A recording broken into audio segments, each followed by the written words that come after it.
जय हिंद दोस्तों, यहाँ पर हम लोग आरआरबी एनटीपीसी ग्रेजुएट लेवल 2026 के प्रश्नों को शिफ्ट वाइज करने वाले हैं। आज का शिफ्ट है यहाँ पर 16 मार्च वाला शिफ्ट 1। ठीक है, तो सभी सवालों को अच्छे से करने वाले हैं। पूरे वीडियो में शुरू से अंत तक बने रहिएगा। पहला प्रश्न क्या दिया गया है, एक चतुर्भुज ABCD का क्षेत्रफल हमें निकालना है, जिसका जो एरिया है वो एक त्रिभुज PQR के एरिया का दोगुना है। मतलब हमें PQR का एरिया पहले चाहिए, उसका डबल करेंगे तो ABCD का मिल जाएगा। त्रिभुज PQR की जो भुजाएं हैं, साइड्स हैं, वो 4, 5, 6 के रेशियो में है और उसका जो परिमाप दिया गया है त्रिभुज का वो 90 सेंटीमीटर दिया गया है। अब अगर भुजाओं का अनुपात 4, 5 और 6 दिया गया है तो यहाँ पर देखिए, इससे क्या हम ये बता सकते हैं कि ये एक राइट एंगल ट्रायंगल है या फिर नहीं? तो बिल्कुल नहीं है, क्योंकि 4, 5, 6 ये ट्रिपलेट नहीं होते हैं, है ना। तो इससे हमें पता चल गया कि भैया ये राइट एंगल ट्रायंगल तो नहीं है, मतलब समकोण त्रिभुज नहीं है। तो हमें हीरोन का फार्मूला यहाँ पर यूज़ करना पड़ेगा। अब पहले हम यहाँ पर साइड्स निकालेंगे। देखिए, अगर यूनिट में टोटल तीनों का सम देखा जाए, पेरीमीटर देखा जाए, तो 4, 5, 9 और 6 कितना हो जाएगा? 15 हो जाएगा, है ना। इस 15 यूनिट की जो एक्चुअल वैल्यू है कितनी दी गई है? 90 सेंटीमीटर, है ना। तो 90 सेंटीमीटर यहाँ पर 15 की वैल्यू हो गई। तो एक की वैल्यू कितनी होगी? 15 छक्के 90, यानी कि 6 यूनिट हो जाएगा। हमारे पास जो साइड्स हैं कितनी आ गई? एक की वैल्यू 6, तो 6 इनमें सब में मल्टीप्लाई करते जाइए, तो 6 चौके हो जाएगा 24। ठीक है, फिर 6 और 5 30 हो जाएगा, और 6 और 6 कितना हो जाएगा? यहाँ पर 36 हो जाएगा। मतलब हम ये कह सकते हैं कि हमारे तीनों साइड 24, 30 और 36 सेंटीमीटर हैं।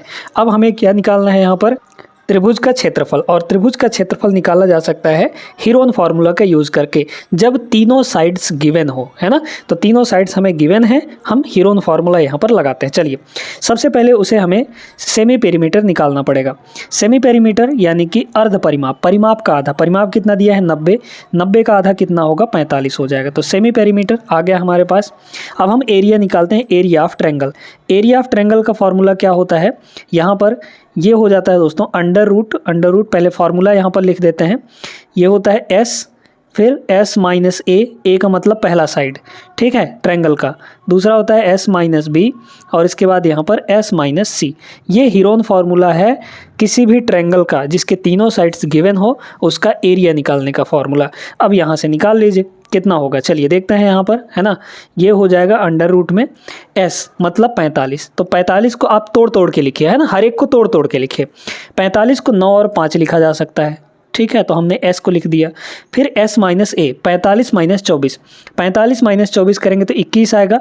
21 को भी तोड़ लीजिए, तो 7 और 3 में हम लोग तोड़ सकते हैं, ठीक है, इनटू S माइनस B यानी 45 माइनस 30, 45 माइनस 30 15 आएगा।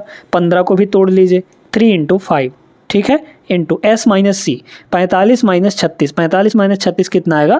9 के बराबर आ जाएगा। अब इनका रूट निकाल लीजिए। देखिए, 9 एक ठो यहाँ है, एक ठो यहाँ है, तो पेयर बन गया 9 का, मतलब 9 बाहर आएगा। 5 यहाँ है, तो 5 का भी पेयर बन गया, मतलब 5 बाहर आएगा। 3 यहाँ है, 3 यहाँ है, 3 का पेयर बन गया, मतलब 3 बाहर आएगा। लेकिन 7 का पेयर नहीं बन पा रहा है, तो रूट 7 रहा आएगा। और रूट 7 की जो वैल्यू है वो कह रहा है कि 2.61 लेना है, तो रूट 7 बचा, और रूट 7 की वैल्यू यहाँ पर 2.61 लेना था। ये जो एरिया आया है दोस्तों, ये आया है ट्रायंगल का एरिया। अब हमें चतुर्भुज का एरिया चाहिए, मतलब इसका डबल करना पड़ेगा, क्योंकि इसमें पूछा था, मतलब बोला था कि जो चतुर्भुज का एरिया है वो PQR के एरिया का डबल है, 2 गुना है ना, यहाँ पर बोला गया है। तो बस इसका डबल करना है हमें, इसका डबल करके हम आंसर अपना निकाल लेंगे, है ना।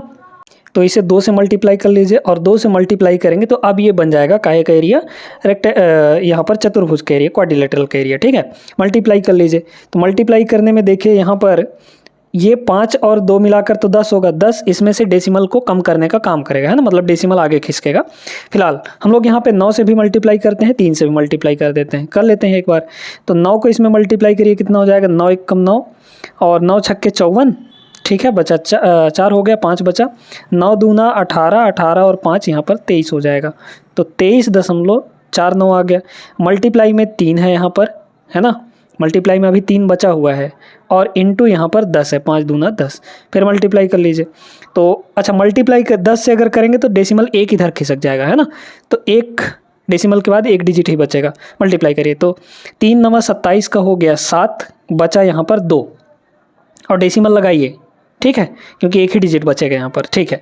तो 2 बचा, फिर 4 × 3 = 12, और 12 और 2 = 14, फिर यहाँ पर बच जाएगा आपका कितना? 1।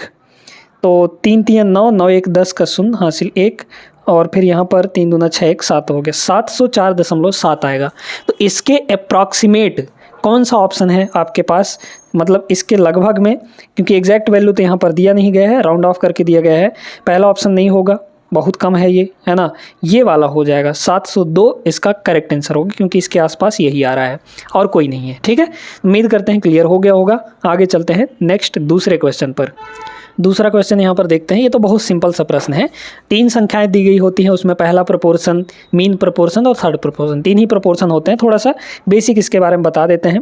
जैसे 3 संख्याएं अगर आपके पास हैं A, B और C, और ये तीनों आपके प्रोपोर्शन में है यानी समानुपातिक हैं, तो ऐसे केस में जो बीच वाले का स्क्वायर होता है, पहले तो ये जान लीजिए कि फर्स्ट वाले को क्या कहते हैं, बीच वाले को क्या कहते हैं, थर्ड वाले को क्या कहते हैं। तो पहले वाले को बोला जाता है प्रथम प्रोपोर्शन यानी कि फर्स्ट प्रोपोर्शन। दूसरे के वाले को बोला जाता है जो बीच में रहता है, इसको कहते हैं मीन प्रोपोर्शन यानी मध्यानुपात। आपको मध्यानुपात निकालने के लिए बोला जाता है। फिर इसके बाद इस वाले को थर्ड प्रोपोर्शन कहते हैं। ठीक है, अब जो बीच वाले का स्क्वायर है यानी मीन प्रोपोर्शन का स्क्वायर, बीच वाले का स्क्वायर हमेशा किनारे किनारे वाले के मल्टीप्लाई के बराबर होता है, यानी कि A इंटू सी के बराबर। अब यही फॉर्मूला है हमारे पास, जो निकालने के लिए बोला है उसको निकाल लीजिए, क्योंकि 2 ठो दिया रहता है। इसमें देखिए यहाँ पर ये A की वैल्यू है, ये B का वैल्यू है, हमें तीसरा चाहिए, मतलब C का वैल्यू चाहिए। रख लीजिए इसमें A की वैल्यू 16 है तो 16 इधर आ जाएगा। अच्छा, B की वैल्यू 24 है तो 24 का स्क्वायर, 24 का स्क्वायर कितना हो जाएगा, 584। ठीक है, कितना, सॉरी 576 है ना, 576 हो गया। फिर इसके बाद यहाँ पे A आ जाएगा नीचे, तो A की वैल्यू कितनी है यहाँ पर 16 है, बस इज इक्वल टू C होगा। तो C की वैल्यू यहाँ से कितनी आ गई, 16 3 48 है ना, 16 3 48 और बचा आपका 9, तो 16 छक्के 96, मतलब 36 आ गया। 36 option number B is the correct answer. Clear है, आगे चलिए नेक्स्ट पर। दोस्तों एवरेज का एक सिंपल सा लेकिन बेहतरीन कॉन्सेप्ट बताने जा रहे हैं। कह रहा है 13 संख्याओं का औसत 8 है भैया। ठीक है, एवरेज कितना है यहाँ पर 8 के बराबर। ओरली ऐसे सवालों को लगा सकते हैं आप लोग अगर कॉन्सेप्ट पता है तो। यदि प्रत्येक संख्या को 7 से गुणा किया जाए, हर एक संख्या में 7 से गुणा किया जाता है, तो नया एवरेज क्या होगा। ध्यान रखिएगा, एक बात बताने जा रहे हैं।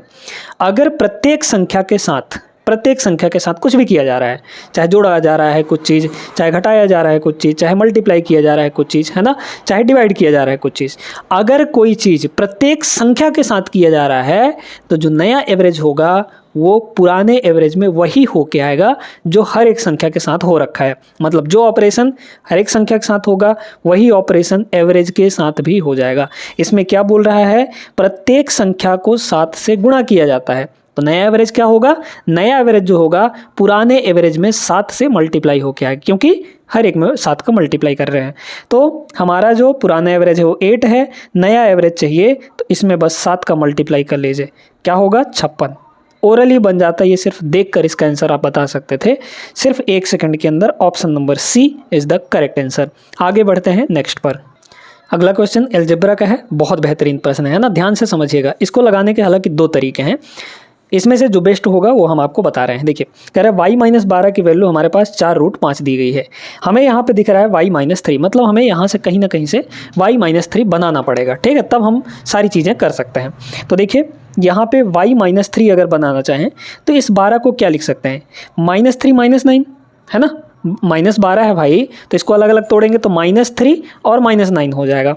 तो अगर y-3 को इधर ही छोड़ेंगे तो क्या बनेगा हमारे पास, इधर -9 जो था उधर चला जाएगा तो +9 हो जाएगा, और प्लस का 4√5 पहले से यहाँ पर है 4√5, ये हो जाएगा कि नहीं, बड़े ईमानदारी से बताइए हो जाएगा, बिल्कुल हो जाएगा, है ना। चलिए अब देखते जाइए, यहाँ पर y-3 तो हमें पता चल गया, हमें चाहिए √y-3 / 1/√y-3। हम क्या करते हैं यहाँ पर, इसको थोड़ा सिंप्लीफाई कर लेते हैं, मतलब एक आसान तरीके से देखने का जुगाड़ खोजते हैं। हम y-3 को x मान लेते हैं, तो x की वैल्यू कितनी हो जाएगी यहाँ पर 9 + 4√5, ये हो जाएगा। अगर हमने y-3 को x माना है तो यहाँ पे ये हो जाएगा √x और -1 यहाँ पर √x हो जाएगा। ठीक है, हमें यही चाहिए। अब क्या करते हैं, इसका कर देते हैं स्क्वायर, हम थोड़ी देर के लिए इसका कर देते हैं स्क्वायर। स्क्वायर करेंगे तो क्या बनेगा, a - b का होल स्क्वायर होता है, मतलब a² + b² माइनस -2ab है ना। तो a का स्क्वायर करिए मतलब रूट एक्स का स्क्वायर करिए तो x बनेगा, ठीक है, ध्यान से देखते जाएगा, प्लस 1/√x यानी b का स्क्वायर करेंगे तो इसका स्क्वायर करेंगे तो 1/x हो जाएगा, फिर -2ab तो माइनस का 2 बनेगा, क्योंकि a इंटू बी करेंगे तो 1 बन जाएगा, क्योंकि रूट एक्स का मल्टीप्लाई 1/√x से करेंगे तो रूट एक्स कट जाएगा, 1 बचेगा, ठीक है। तो 2 इंटू 1 यानी कि 2 आ गया, ठीक है। अब हमें x + 1/x चाहिए।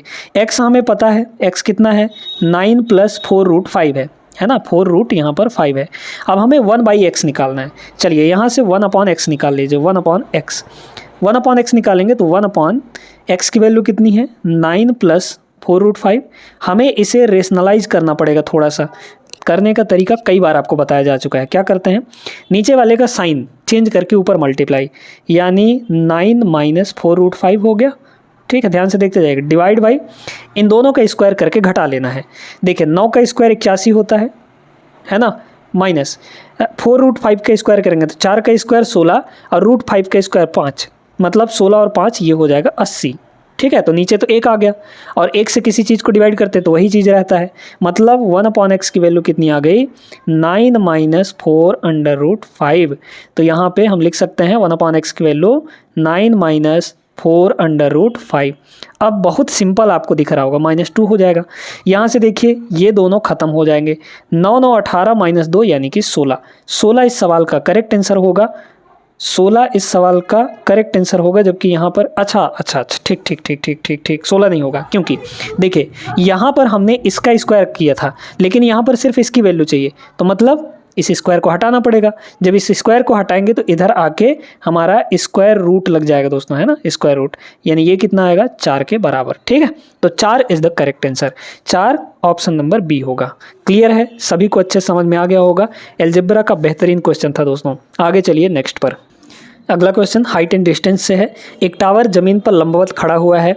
जमीन पर एक बिंदु से जो टावर के आधार से 28.6 मीटर दूर है, टावर के शीर्ष का उन्नयन कोण 45 डिग्री पाया गया। टावर की ऊंचाई ज्ञात कीजिए। सीधे सीधे 28.6 मीटर आ जाएगा, हमने बिना देखे ही बता दिया, है ना। अब ये कैसे बता पाए हैं, आपको कॉन्सेप्ट समझना पड़ेगा। ऑप्शन नंबर बी इसका करेक्ट हो जाएगा। अब समझिएगा बड़े ध्यान से, ठीक है।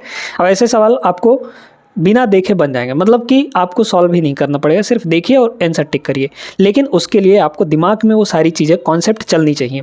क्या है इसका, देखते जाइए। पहले कह रहा है कि भाई टावर ज़मीन पर खड़ा हुआ है, ठीक है।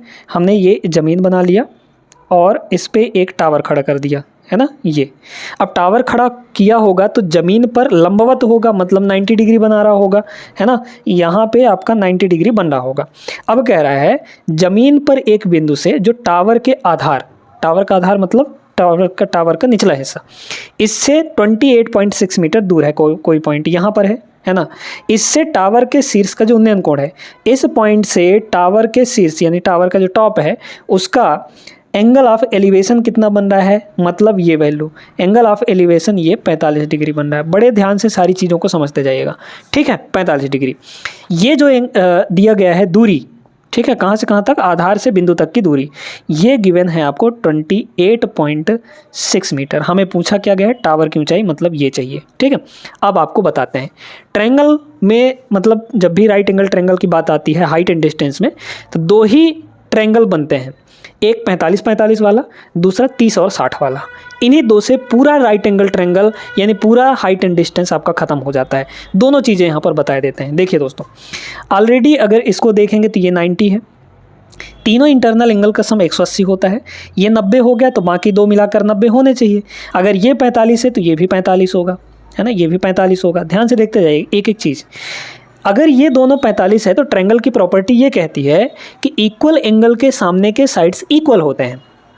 अगर हम इस 45 के सामने की साइड 1 यूनिट मानेंगे तो इस 45 के सामने का साइड भी 1 यूनिट होगा, मतलब दोनों बराबर बराबर होंगे, है ना।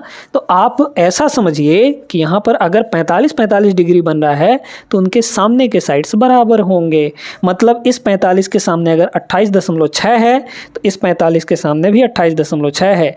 इसी कॉन्सेप्ट का यूज़ करके हमने यहाँ पे डायरेक्ट आंसर बताया 28.6, ठीक है, यही तो हाइट था, यही पूछा गया था आपसे। ऑप्शन नंबर बी करेक्ट हो जाएगा। तो ये तो हो गया एक ट्रायंगल की कंडीशन। अब मान लीजिए अगर 30 और 60 वाला आता है, 30 और 60 वाला कैसे होगा, क्योंकि यही पूछे जाते हैं, है ना, यही पूछे जाते हैं 30 60 45, इसी में सारा कुछ घूमते रहता है।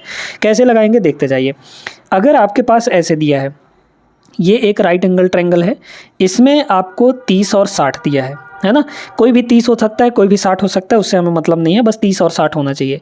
अगर ये 30 है तो ये तो पक्का है कि 90 डिग्री होगा, राइट एंगल ट्रायंगल बन रहा है तो। फिर अगर ये 30 है तो इसका अगला वाला 60 ही होगा, और अगर एक ठो 60 दिया है तो उसका अगला वाला 30 होगा, है ना। कोई भी दे सकता है, चाहे 30 दे दे चाहे 60 दे दे, तो आपको फिर यहाँ पे देख लेना है कि कौन सा 30 कौन सा 60 होगा, ठीक है। एक ही चीज़ देगा, या तो 60 देगा या फिर 30 देगा। अब इसमें देखिए 30 के सामने वाला अगर एक यूनिट है, दोस्तों ध्यान से एक चीज़ समझिएगा, अगर 30 के सामने वाला साइड 1 यूनिट है तो 60 के सामने वाला साइड इसका √3 गुना हो जाएगा, यानी कि √3 यूनिट होगा। ये चीज़ बहुत इंपॉर्टेंट है। अगर ये डायग्राम पता है ना, इससे आप सारी चीज़ें लगा सकते हैं, हाइट एंड डिस्टेंस का एक एक सवाल लगा सकते हैं सिर्फ इतने से डायग्राम से, सिर्फ 2 डायग्राम से, क्योंकि यही आपके ट्रायंगल बनते हैं किसी भी हाइट एंड डिस्टेंस के सवाल में। क्लियर हो गई बात। मतलब अगर हम 30 के सामने वाला x मानेंगे तो 60 के सामने वाला x √3 हो जाएगा, यानी कि √3 गुना हो जाता है जो भी यहाँ पर रहेगा। क्लियर हो गई बात अच्छे से, बहुत बढ़िया। आगे चलिए नेक्स्ट क्वेश्चन पर। चलिए देखिएगा, सवाल बहुत लंबा चौड़ा दिख रहा है लेकिन बहुत सिंपल है दोस्तों, अगर कॉन्सेप्ट समझेंगे तो। आनंद के पास 1407 रुपये है। वह इस राशि को अपने 2 बेटों अनिल और अशोक के बीच विभाजित करता है और उनसे उनके संबंधित शेयरों का 10% वार्षिक चक्रवृद्धि ब्याज पर निवेश करने के लिए कहता है, जो वार्षिक रूप से संयोजित होता है। यह देखा गया कि अनिल का निवेश 15 वर्षों के बाद उसी मूल्य के बराबर हो जाता है जितना अशोक का निवेश 16 वर्षों के बाद होता है। आनंद ने अशोक को कितने रुपए दिए थे? बहुत बढ़िया क्वेश्चन, ठीक है। चलिए देखते हैं। कहता है कि भैया हमारे पास, आनंद कहता है कि हमारे पास 1407 रुपया है, हम तुमको बांट दे रहे हैं, ठीक है। और बांटने के बाद ये कहता है कि जो भी तुमको मिले हैं वो तुम इन्वेस्ट कर दो, वो भी 10% वार्षिक चक्रवृद्धि ब्याज की दर पर, 10% के इंटरेस्ट रेट के साथ अपना अपना पैसा इन्वेस्ट कर दो।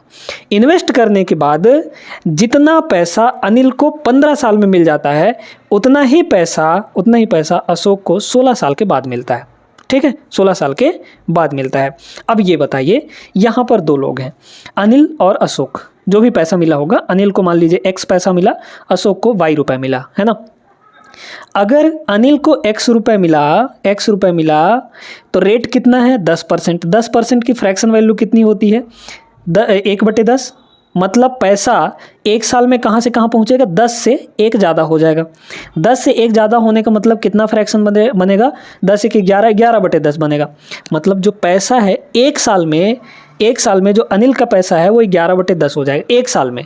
लेकिन बोला है कि 15 साल में, तो 15 साल में चक्रवृद्धि ब्याज में टाइम जो होता है वो पावर में होता है ना, तो 15 साल में बोला है, मतलब पावर यहाँ पर 15 हो जाएगा। और ये जो पैसा है अनिल का, वो किसके बराबर हो जाता है? अशोक के पैसे के बराबर, वो भी 16 साल के बाद जो उसका पैसा हुआ है। तो अशोक का पैसा y है ना, y है, और उतना ही रेट है, तो 1 साल में उसका भी पैसा 11/10 होगा। लेकिन यहाँ पर पैसा 16 साल के बाद बराबर हो रहा है, यानी पावर में 16 हो जाएगा। बस बहुत सिंपल तरीके से ये हो गया। x और y का रेशियो निकाल लीजिए, x रेशियो y आ जाएगा। यहाँ से कितना होगा देखिए, 11/10 बेस सेम है, तो ये नीचे जाएगा तो डिवाइड होगा, और डिवाइड होकर ये पावर ऊपर चला जाएगा तो माइनस हो जाएगा। सर्टेन इंडाइसेस का रूल पढ़े हैं ना, उससे, ठीक है। तो मतलब ये हमारा बनेगा बेस सेम, यानी 11/10, और पावर में कितना है 16, और ये -15 हो जाएगा। तो 16 - 15 कितना? 1 आ जाएगा। पावर 1 रखने का कोई मतलब होता नहीं, मतलब 11/10 हो गया। तो अनिल का पैसा 11 यूनिट है, अशोक का पैसा 10 यूनिट है। हमें क्या चाहिए? अशोक को कितने रुपए दिए थे? अशोक का पैसा कितना होगा? 10 यूनिट होगा। तो 10 की वैल्यू हमारे पास आनी चाहिए। हालांकि यहाँ पे ये ऑप्शन और ये ऑप्शन नहीं होगी, क्योंकि ये 10 से कटते नहीं है, 10 के मल्टीपल में नहीं है। ये दोनों ऑप्शन में से कोई एक ऑप्शन होगा। चलिए देखते हैं। फिलहाल यहाँ पर देखें टोटल पैसा कितना है। अगर रेशियो में देखें टोटल पैसा, तो 11 और 10 21। इस 21 की वैल्यू कितनी है एक्चुअल में? 1407। हमें किसका चाहिए? 10 की वैल्यू चाहिए। इसको डिवाइड कर लीजिए, है ना।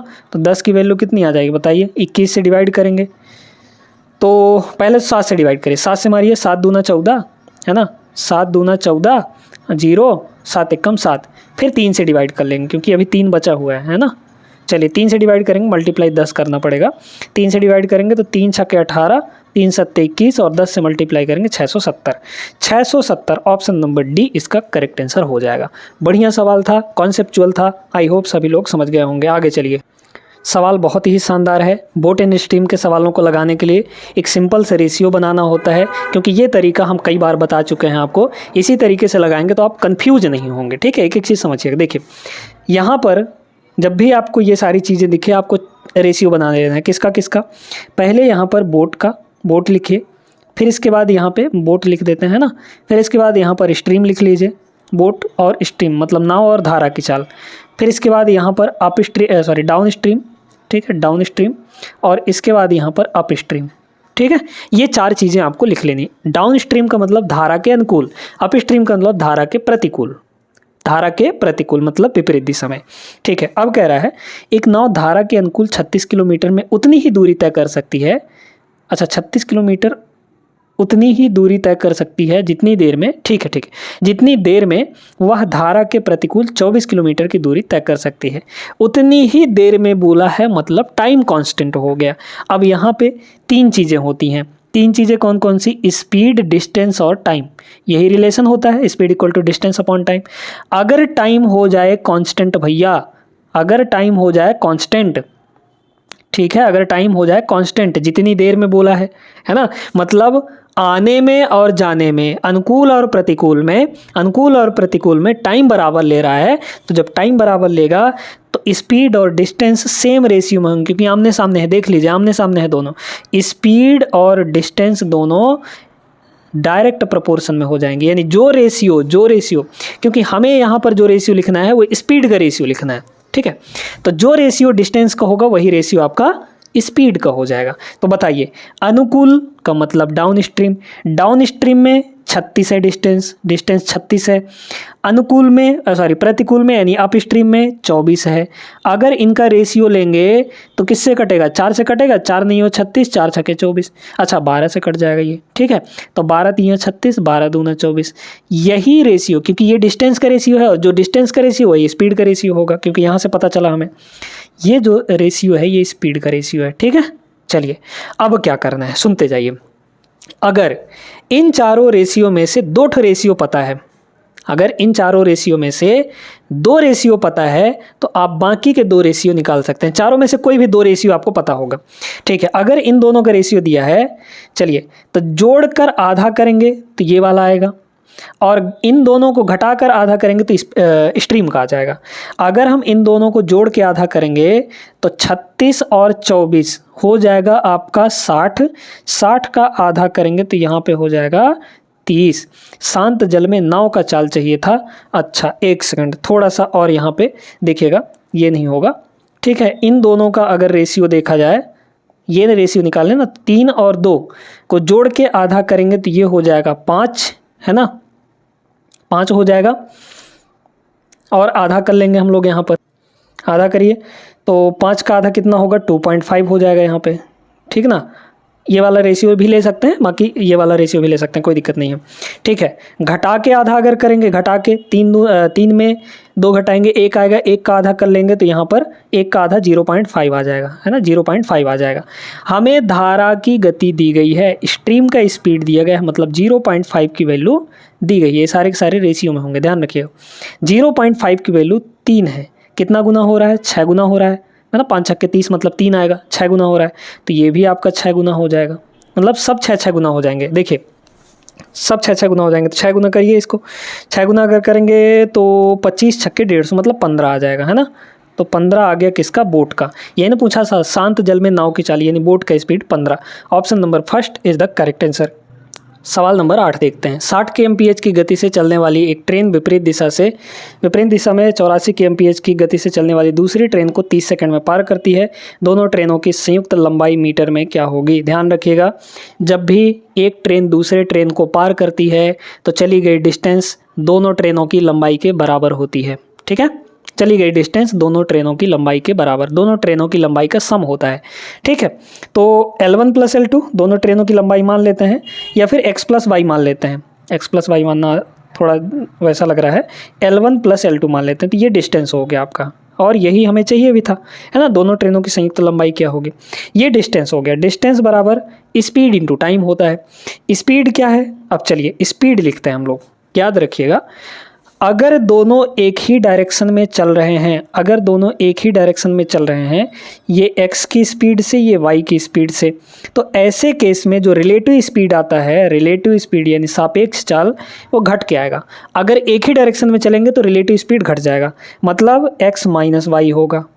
और अगर दोनों विपरीत दिशा में चल रहे हैं, एक इधर चल रहा है और एक इधर चल रहा है, एक x की स्पीड से, एक y की स्पीड से, तो ऐसे केस में जो रिलेटिव स्पीड आता है दोस्तों, वो जुड़ कर आता है।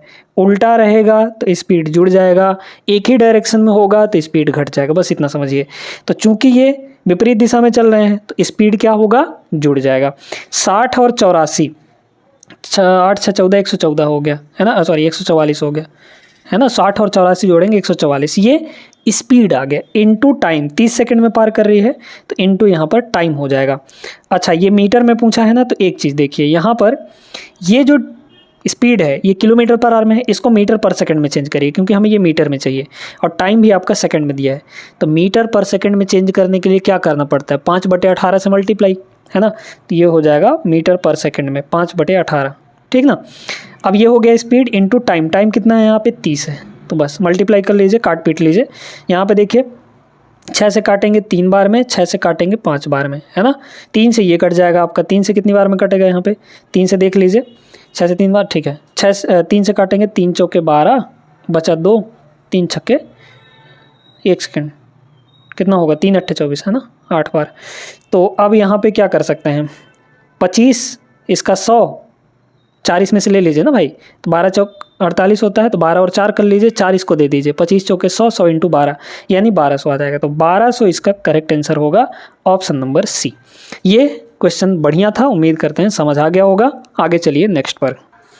ये तो आसान सा प्रश्न है। एक संख्या का 20% 620 के 20% से 200 अधिक है, वह संख्या क्या होगी।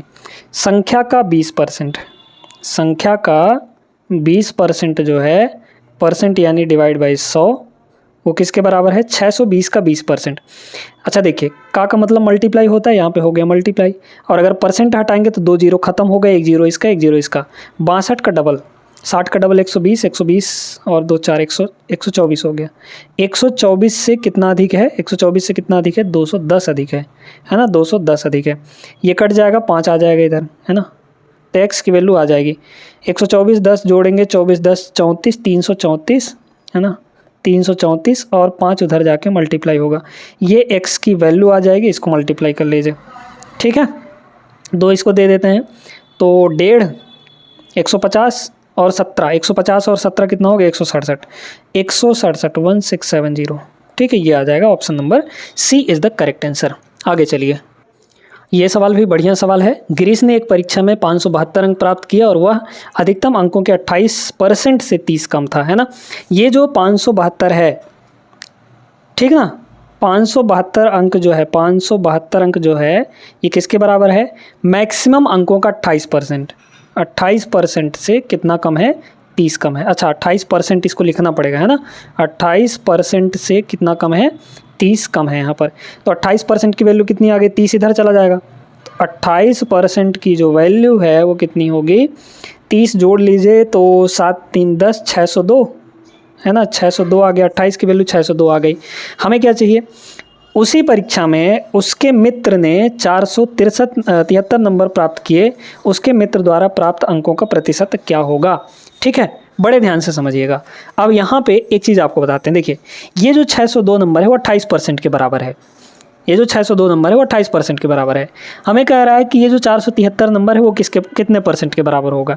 तो अगर 602 28% के बराबर है तो एक नंबर किसके बराबर होगा, एक नंबर किसके बराबर होगा, 28% और डिवाइड बाई 602, ये एक नंबर का वैल्यू हो गया परसेंटेज में। हमें इतने नंबर का वैल्यू चाहिए परसेंटेज में, तो मल्टीप्लाई कर देंगे 473 से, बस इसको काटा पीटी कर लीजिए, आपका आंसर होगा। परसेंटेज तो रहेगा ही रहेगा। यूनिट डिजिट लगा सकते हैं क्या? बिल्कुल लगाया जा सकता है। देखिए 8 तिरिक्के 24, ऊपर हुआ 4, नीचे है यूनिट डिजिट 2, मल्टीप्लाई करेंगे तो 2 आ सकता है ना, 2 से मल्टीप्लाई हो सकता है। 2 यहाँ है, 4 यहाँ है, तो 4 दूना 8 हो जाएगा। ठीक है, 2 दूना 4 भाई, है ना। तो हमारे आंसर का यूनिट डिजिट 2 होना चाहिए। Option number A is the correct answer.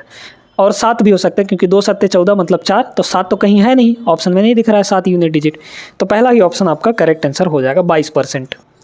इसको आप लोग यूनिट डिजिट और डिजिटल सम से लगाइए, क्योंकि मल्टीप्लाई करने में थोड़ा सा दिक्कत जाएगा, क्योंकि नंबर्स बड़े बड़े हैं। ठीक है, चलिए हम लोग करते हैं। देखा जाए यहाँ पर अगर देखा जाए तो ये है आपका f, है ना, सॉरी, ये है आपका x यानी डाटा, और ये है नंबर ऑफ़ स्टूडेंट यानी कि फ्रीक्वेंसी। ठीक है, तो सबसे पहले हम लोग इसका माध्य निकालने के लिए क्या करेंगे, f इंटू एक्स निकालना पड़ेगा, मतलब इसको और इसको मल्टीप्लाई करना पड़ेगा। ठीक है, तो हम लोग यहाँ पर दोनों चीज़ें करते हैं। पहले डिजिटल सम से करते हैं, है ना। डिजिटल सम अगर ऑप्शंस में देखा जाए तो 5 1 6, इसका ds 6 है ना, इसका ds 6 है। 6 और 0, इसका भी ds 6 है। यहाँ पर 6 5 11, 11 का मतलब 2 है ना। 6 और 5 11, 11 का मतलब 1 और 1 2 हो जाएगा। फिर यहाँ पर 7 और 4 11, 11 का मतलब यहाँ पर 2 हो जाएगा।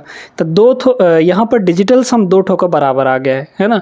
और यूनिट डिजिट अलग अलग है, तो यूनिट डिजिट और डिजिटल सम दोनों को साथ में लेकर चलते हैं। चलिए देखा जाए, अगर मल्टीप्लाई करें इन दोनों को 1 और 5, ठीक है, हम सिर्फ यूनिट डिजिट लेकर चल रहे हैं, तो 1 और 5 को मल्टीप्लाई करेंगे तो 5 आएगा, है ना। और यहाँ पर डिजिटल सम का भी मल्टीप्लाई करके चलते हैं। इसका ds कितना होगा, 8 1 9 होगा, है ना, ध्यान देते जाएगा। इसका ds 5 3 8, 7 3 10, 10 का मतलब 1, इसका 6 5 11, 11 का मतलब 2 हो जाएगा। इसका ds कितना होगा, 5 1 6 हो जाएगा। ये तो 4 है ही, ये 3 है ही, 6 1 ये हो जाएगा 7। तो डिजिटल सम से भी मल्टीप्लाई करते हुए चलिए, तो 9 और 6 54, 54 का मतलब यहाँ पर फिर से 9 हो गया, ds 9 आया। 8 चौक 32, 32 का मतलब यहाँ पर 5 हो गया, है ना। 3 और 2 जोड़ेंगे तो 5 हो जाएगा। अच्छा, यूनिट डिजिट क्या आएगा, तो 5 और 4, 5 चौके 20 यानी कि 0। ये यूनिट डिजिट वाला है और ये डिजिटल सम वाला है, ठीक ना। दोनों से लेकर चलते हैं, दोनों से आपको बता देंगे कि क्या आंसर आएगा, कैसे होगा। फिर इसके बाद यहाँ देखिए 3 और 3, 3 3 9, यूनिट डिजिट 3 आया, 9 आया। तो 1 और 3 मल्टीप्लाई करेंगे तो यहाँ पर डिजिटल सम 3 आएगा। फिर इसके बाद 6 और 6 36, 36 का मतलब यूनिट डिजिट 6 आएगा। और 2 और 7 मल्टीप्लाई करिए, 2 सत्ते 14, 14 का मतलब हो गया 5, ds 5 आया है यहाँ पर। तो ये डिजिटल सम वाला है, ये यूनिट डिजिट वाला है। अब फॉर्मूला क्या होता है माध्य निकालने का, माध्य निकालने का फार्मूला होता है सिग्मा fx, क्योंकि ये जो आए हैं ये f इंटू एक्स है, तो सिग्मा fx निकालेंगे यानी कि जोड़ा जाएगा। फार्मूला जो x बार का होता है, x बार का मतलब माध्य, ये होता है दोस्तों sigma fx divide by sigma f, यानी कि फ्रीक्वेंसी का सम यहाँ पर। ठीक है, चलिए, तो फ्रीक्वेंसी का सम भी हम लोग यूनिट डिजिट से भी निकाल लेते हैं और डिजिटल सम से भी निकाल लेते हैं। देखिए 5 4 9, 9 3 12, 12 6 18, 18 का मतलब 8 आया, ds हमारा यूनिट डिजिट वाला सम 8 आया। फिर इसके बाद डिजिटल सम वाला सम कितना आता है, 6 4 10, 10 का मतलब 1, 7 3 10, 10 का मतलब 1, है ना। या फिर टोटल देखा जाए 6 4 10, 3 13 और 7 20, 20 का मतलब हो गया 2। तो यहाँ पर डिजिटल सम आ गया 2 के बराबर। ठीक है, अब इस फॉर्मूले में रखेंगे, फॉर्मूले में रखिए, यहाँ पर कितना हो जाएगा। देखिए सबसे पहले यूनिट डिजिट वाला कॉन्सेप्ट देखते हैं ना, सबको जोड़ेंगे तो 5 और 6 11, 11 और 9 20, 20 का मतलब यूनिट डिजिट ऊपर 0 आएगा, नीचे कितना आएगा। यहाँ देखिए यूनिट डिजिट वाला सम ये हमारा सिग्मा fx का, यहाँ पर सिग्मा f का 8 आया है। अब 8 में हम देख सकते हैं कि किसका मल्टीप्लाई करें। 8 में हम या तो 0 को मल्टीप्लाई करेंगे तो ही हमको 0 मिलेगा, या फिर 5 का मल्टीप्लाई करेंगे तो हमको 0 मिलेगा, है ना भाई। 8 5 40, 0 मिलेगा ऊपर। ठीक है, तो हमारा जो यूनिट डिजिट आया आंसर का वो या तो 0 होगा या फिर 5 होगा, और 0 और 5 दोनों जगह दिया है। ये ऑप्शन नहीं हो सकता, ये ऑप्शन नहीं हो सकता, 0 और 5 इन दोनों में से कोई एक ऑप्शन होगा। तो हमें यूनिट डिजिट से सिर्फ पता नहीं चल पाया। अब हमें डीएस वाला तरीका लगाना है, डिजिटल सम, क्योंकि एक का डीएस 6 है, एक का डीएस 2 है। चलिए लगाते हैं यहाँ पर। देखिए सिग्मा एफ एस का डीएस कितना होगा, इन सभी को जोड़िए, कितना आएगा यहाँ पर 9 और 5 14, या फिर आप ऐसे देखिए 9 3 12, ठीक है, और 5 और 5 10। एक बात बताते हैं आपको, 9 का मतलब 0 होता है, आप ऐसा ध्यान रखिएगा, ठीक है। तो इसको तो 0 मान लिए, उससे फ़र्क नहीं पड़ेगा। तो बाकी 5 5 10 3 13, 13 का मतलब हो गया 4, यानी इन सब के सम का डीएस आया 4, और डिनोमिनेटर में सिग्मा एफ का डीएस यानी कि 2 आ जाएगा। अब देखिए नीचे हमें यहाँ पर 1 बनाना होता है। 1 बनाने के लिए क्या मल्टीप्लाई करना पड़ेगा, 5 का मल्टीप्लाई, मतलब ऊपर भी हमें 5 का मल्टीप्लाई करना पड़ेगा। तो ये बन जाएगा आपका 20, और नीचे हो जाएगा आपका यहाँ पर 10, और 10 से देख सकते हैं कि नीचे कितना डीएस बन गया, 1 और 0 जोड़ेंगे तो 1 बन जाएगा, ऊपर का डीएस 2 आ गया। मतलब ओवरऑल हमें आंसर का डीएस पता चल गया 2 के बराबर, और 2 ऑप्शन नंबर सी में है, यही आपका करेक्ट आंसर हो जाएगा। अच्छा, अगर सिर्फ आप डीएस से करते, मतलब डिजिटल सम से करते, तो दो जगह मिलता आपको, है ना। तो इसलिए हमने दोनों को लेकर चला, यूनिट डिजिट भी और डिजिटल सम भी, दोनों को लेकर चला यहाँ पर, तो हमारा आंसर बड़े आराम से आ गया यहाँ पे। क्वेश्चन नंबर 12 देखिएगा, यदि किसी डेटा का माध्यिका यानी मीडियन उसके बहुलक से इतना कम है, ठीक है, ये जो है इससे इतना कम है, तो कम या ज़्यादा होने का मतलब होता है डिफरेंस, ठीक है, कम या फिर ज़्यादा होने का मतलब होता है डिफरेंस। किससे कम है, किससे कम है यहाँ पर, तो इससे कम है, मतलब ये वैल्यू पहले रहेगी। या फिर आप स्टेटमेंट के अनुसार देखिए, मीडियन को हम लोग मान लेते हैं m, ठीक है, यानी ये जो मीडियन है वो मॉड से यानी कि बहुलक से कितना कम है, 61 पॉइंट यहाँ पर 5-4 कम है, ठीक है, ध्यान से देखते जाइएगा। अब कह रहा है डेटा का माध्यिका उसके माध्य से कितना अधिक होगा, डेटा का जो माध्यिका है उसके माध्य से कितना अधिक होगा। इसका मतलब क्या है, मीन से मीडियन कितना अधिक होगा, तो कितना अधिक होगा ये बताना है हमें, मतलब डिफरेंस हमें यहाँ पर देखना है, कौन कितना अधिक या कम होगा, इसका मतलब क्या है, हमें डिफरेंस चाहिए, है ना। तो माध्य कितना अधिक होगा, माध्य से कितना अधिक होगा, कौन यहाँ पर माध्यिका, तो बड़ा कौन होगा, माध्यिका होगा ना, यानी कि मीडियन। तो मीडियन जो है वो मीन से कितना अधिक होगा, ये स्टेटमेंट हमें यहाँ पर फाइंड करनी है, ये वैल्यू हमें फाइंड करनी है। चलिए अब सिर्फ एक इक्वेशन से हमारा काम तो बनेगा नहीं, इसके लिए एम्पिरिकल फार्मूला जानना ज़रूरी है। एम्पिरिकल फार्मूला क्या होता है, जो मॉड होता है दोस्तों, ये होता है 3 into median minus 2 into mean, है ना, 2 इंटू मीन को हम लोग x बार से डिनोट कर रहे हैं, ठीक है, ये होता है।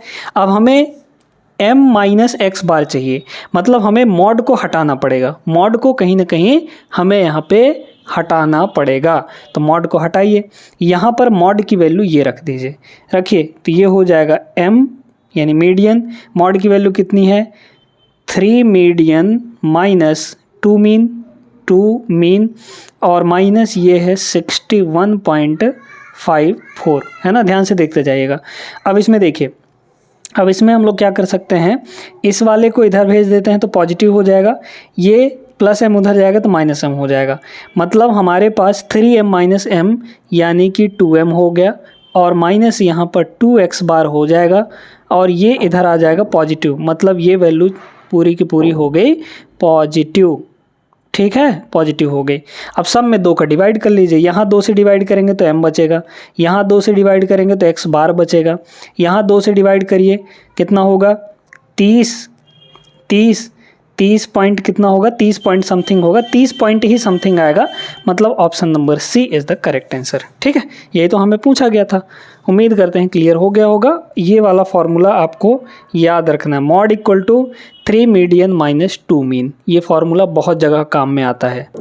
डिविजिबिलिटी रूल का बहुत बेहतरीन प्रश्न है, ए को दिया जाने वाला अधिकतम मान क्या होगा। ए मतलब यहाँ पर आपको ए दिख रहा है, ये एक डिजिट है, अधिकतम मान क्या होना चाहिए, ताकि 8 अंकों की संख्या, ये 8 अंक का है ना, 4 4 8, ठीक है, ये पूरा 8 अंकों की संख्या 4 से विभाज्य हो। अब 4 का डिविजिबिलिटी रूल हमें याद होना चाहिए, ठीक है। तो यहाँ पर देखिए कि 8, 1, 6, ए है ना, फिर इसके बाद 0, 4, 0, 8, ये हमारे पास 8 अंकों की संख्या है। कह रहा है कि ये 4 से डिविजिबल हो, इसके लिए ए की वैल्यू क्या होनी चाहिए, वो भी मैक्सिमम वैल्यू। आप तो सिर्फ देख के बता सकते हैं। 4 का डिविजिबिलिटी रूल क्या कहता है, लास्ट के 2 डिजिट 4 से कटने चाहिए। क्या यहाँ पर लास्ट के 2 डिजिट 4 से कट रहा है, 0, 8 4 से बिल्कुल कट जा रहा है, मतलब ये पूरी संख्या 4 से कट जाएगी।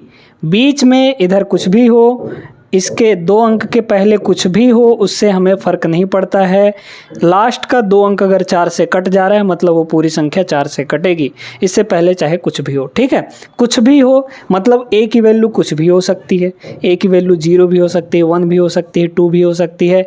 एक डिजिट होना चाहिए, मतलब बड़ा से बड़ा 9 हो सकता है, उससे बड़ा क्या ही जाएगा, डिजिट तो सबसे बड़ा 9 होता है ना।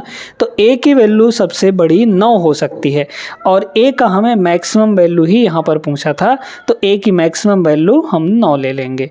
ऑप्शन नंबर सी इसका करेक्ट आंसर हो जाएगा। देख के बन जाता है ये सवाल, अगर आप 4 का डिविजिबिलिटी रूल जानते हैं तो। आगे चलिए नेक्स्ट पर, क्वेश्चन नंबर 14 देखिएगा।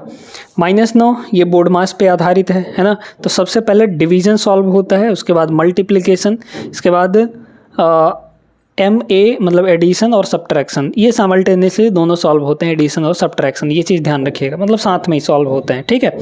तो यहाँ पर एक चीज़ ये है, इसको पहले मल्टीप्लाई मत कर दीजिएगा, और डिवीज़न में ये -14 है, तो -56 बटे -14, तो ये माइनस से ये माइनस ख़त्म, और यहाँ पे आ जाएगा 56 बटे 14 यानी कि 4। तो इस पूरे को सॉल्व करने पे हमें कितना मिला दोस्तों, यहाँ पर 4 के बराबर मिला। ध्यान देते जाइएगा, ये है -9, ठीक है, फिर यहाँ पर माइनस लगा है, और इस पूरे की वैल्यू 4 आ गई, प्लस अच्छा इन दोनों को मल्टीप्लाई करेंगे तो कितना होगा, क्योंकि मल्टीप्लाई अब सॉल्व होगा, ये माइनस का 28 आ जाएगा, तो यहाँ पे हो जाएगा माइनस का 28। देख लीजिए कितना होगा, 41, सब मिला के माइनस का 41 आ जाएगा। सिंपल सा सवाल था बोर्ड मास का। Option number B is the correct answer. आगे बढ़िए, पाइप एंड सिस्टम यानी कि नल और टंकी का सवाल है। बढ़िया प्रश्न। 2 नल एक टंकी को 4 और 38 घंटे में भर सकते हैं, बहुत स्लो भर रहा है भाई।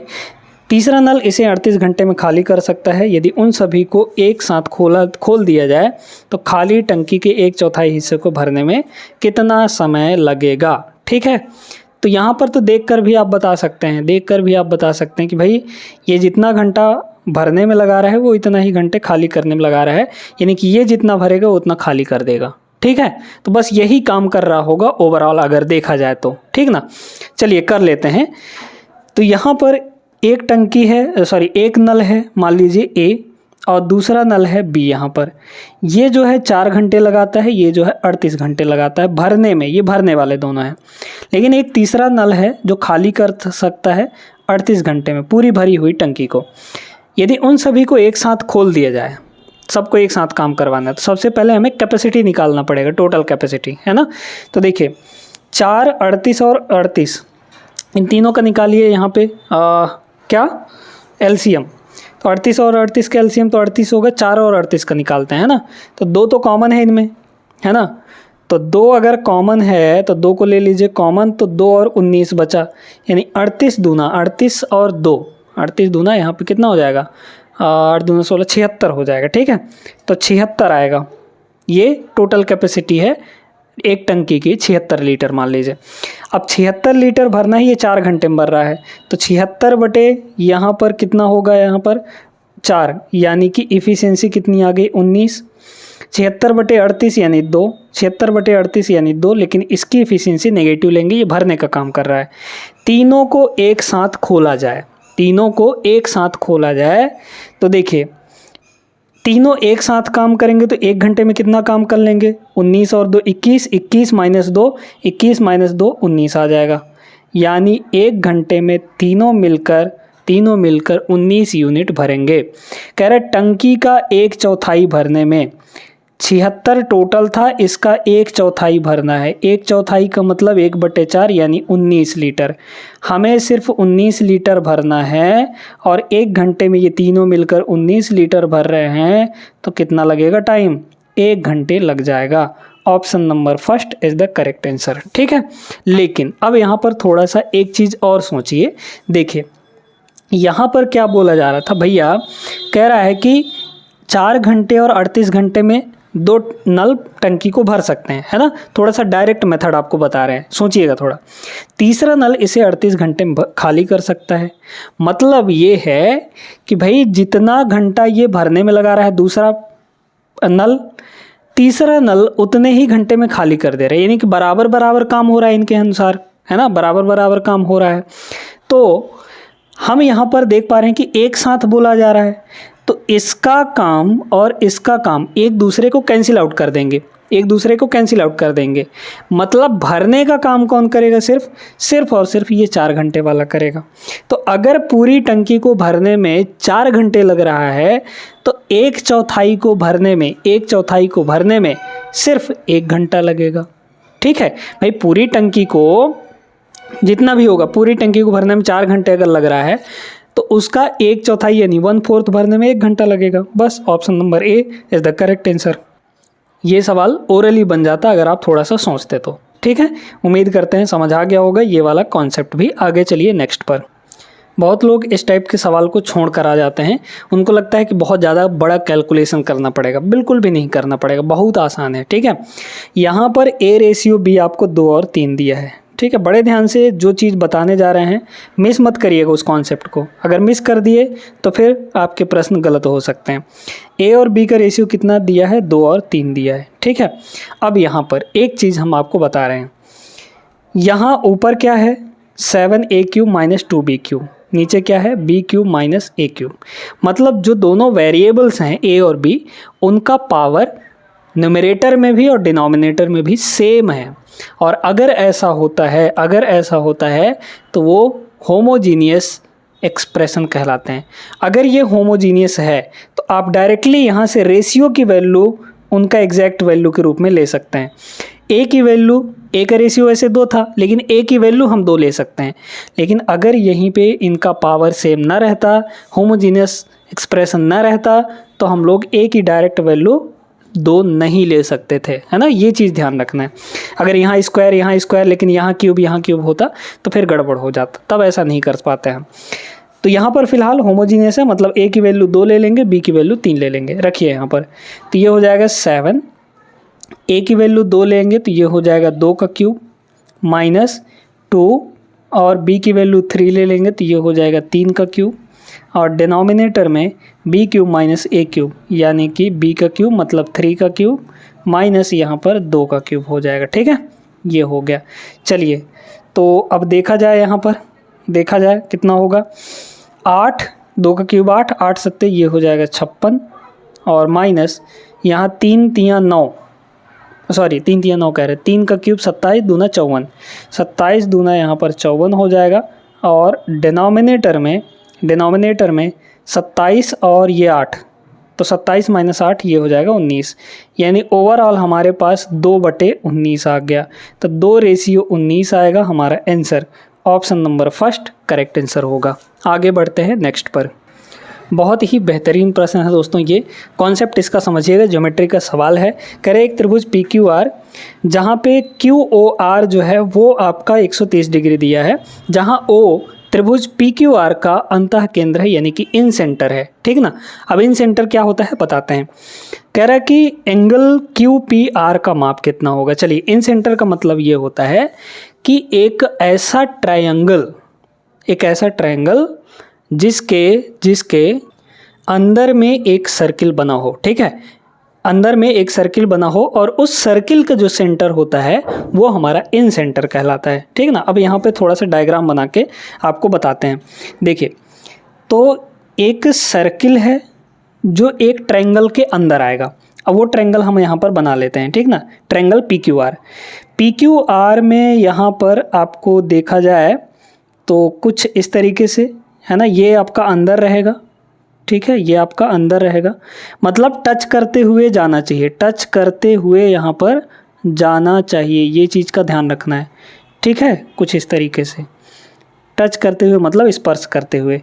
ये हमारा P हो गया, है ना, ये हमारा Q हो गया, और ये हमारा आर हो गया पॉइंट, और ये जो सेंटर है यहाँ पर ये ओ के बराबर है।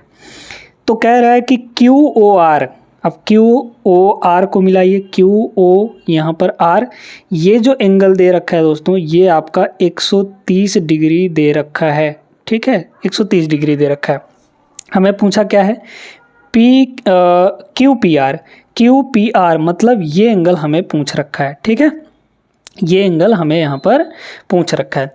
अब इसका कॉन्सेप्ट क्या है, कॉन्सेप्ट ये है कि जो इन सेंटर पे जो एंगल बन रहा है, इन सेंटर पे जो एंगल बन रहा है, यानी कि ये जो 130 डिग्री है, 130 डिग्री, ये किसके बराबर होता है दोस्तों, तो ये होता है 90 प्लस इसी के जस्ट अपोजिट में जो एंगल है इसका आधा, है ना, यानी कि एंगल P का आधा, एंगल P जिसको हमने x माना है इसका आधा। ये कॉन्सेप्ट याद रखेंगे तो इस टाइप के सवाल बन जाएंगे, इन सेंटर वाला कॉन्सेप्ट, है ना। अब यहाँ से निकाल सकते हैं, ये x निकाल सकते हैं जो हमें पूछा गया था। 90 इधर आएगा, घट जाएगा, 9 4 13, 40 बचा, तो 40 और ये 2 इधर आके मल्टीप्लाई हो जाएगा, इज इक्वल टू x हो गया। तो x की वैल्यू यहाँ से कितनी आ गई, 80 डिग्री, है ना, 40 दूना 80 डिग्री, 80 डिग्री इसका correct answer option number B होगा। समझ गए, ये कॉन्सेप्ट बिल्कुल याद रखिएगा, बिना कॉन्सेप्ट के सवाल नहीं बनेंगे। और ज्योमेट्री में जब तक आपको पक्का कॉन्सेप्ट नहीं पता होता है तब तक आप सवाल को नहीं लगा सकते हैं, ज्योमेट्री के सवाल ऐसे ही होते हैं, ठीक है ना। आगे चलिए नेक्स्ट पर, क्वेश्चन नंबर 18 देखिएगा, बहुत बढ़िया प्रश्न है। कह रहा है रेगुलर हेक्सागन का क्षेत्रफल निकालिए, ठीक है। तो यहाँ पर देखिए जिसकी भुजा आपको दे रखी है, ठीक ना, जिसकी भुजा आपको यहाँ पर दे रखी है, ठीक है।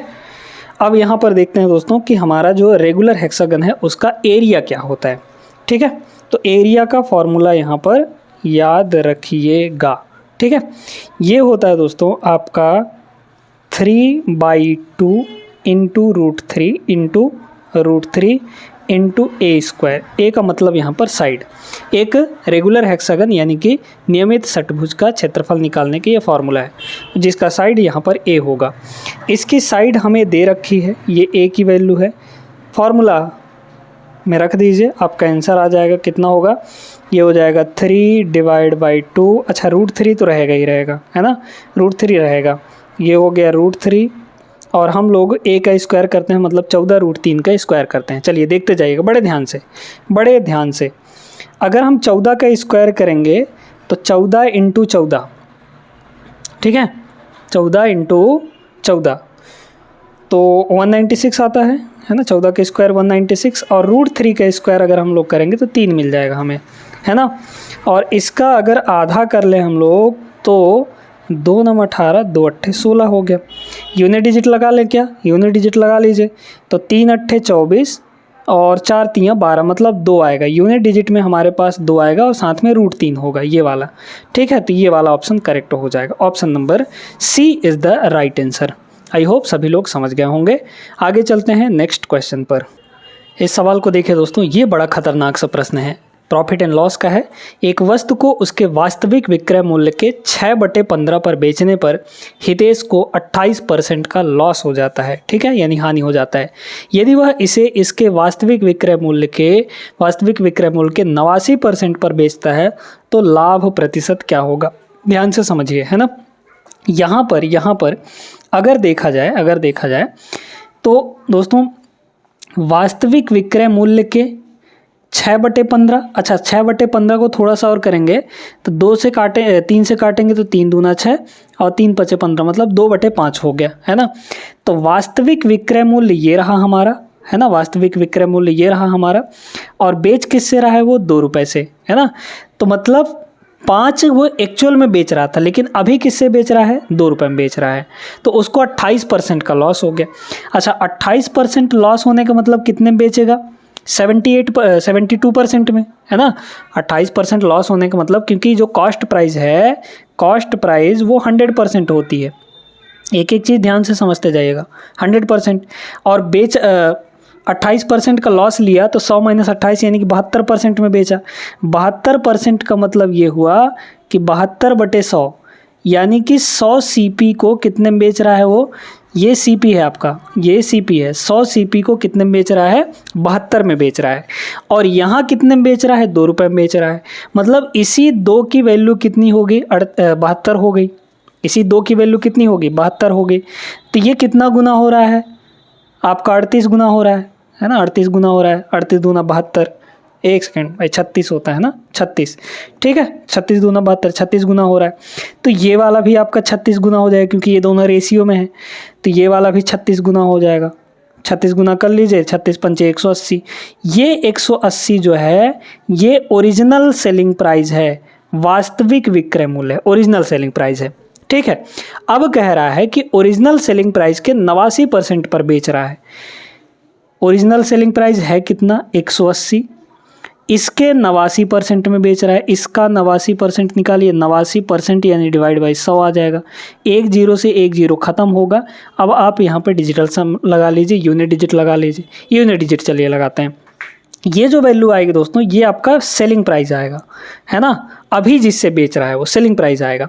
और जो हमारा कॉस्ट प्राइस है वो तो 100 है। मतलब 100 से ही हमें देखना है कितना ज़्यादा या कितना कम गया, है ना। 100 से ही हमें देखना है कितना ज़्यादा या कितना कम गया, वही उतने % का प्रॉफिट हो जाएगा।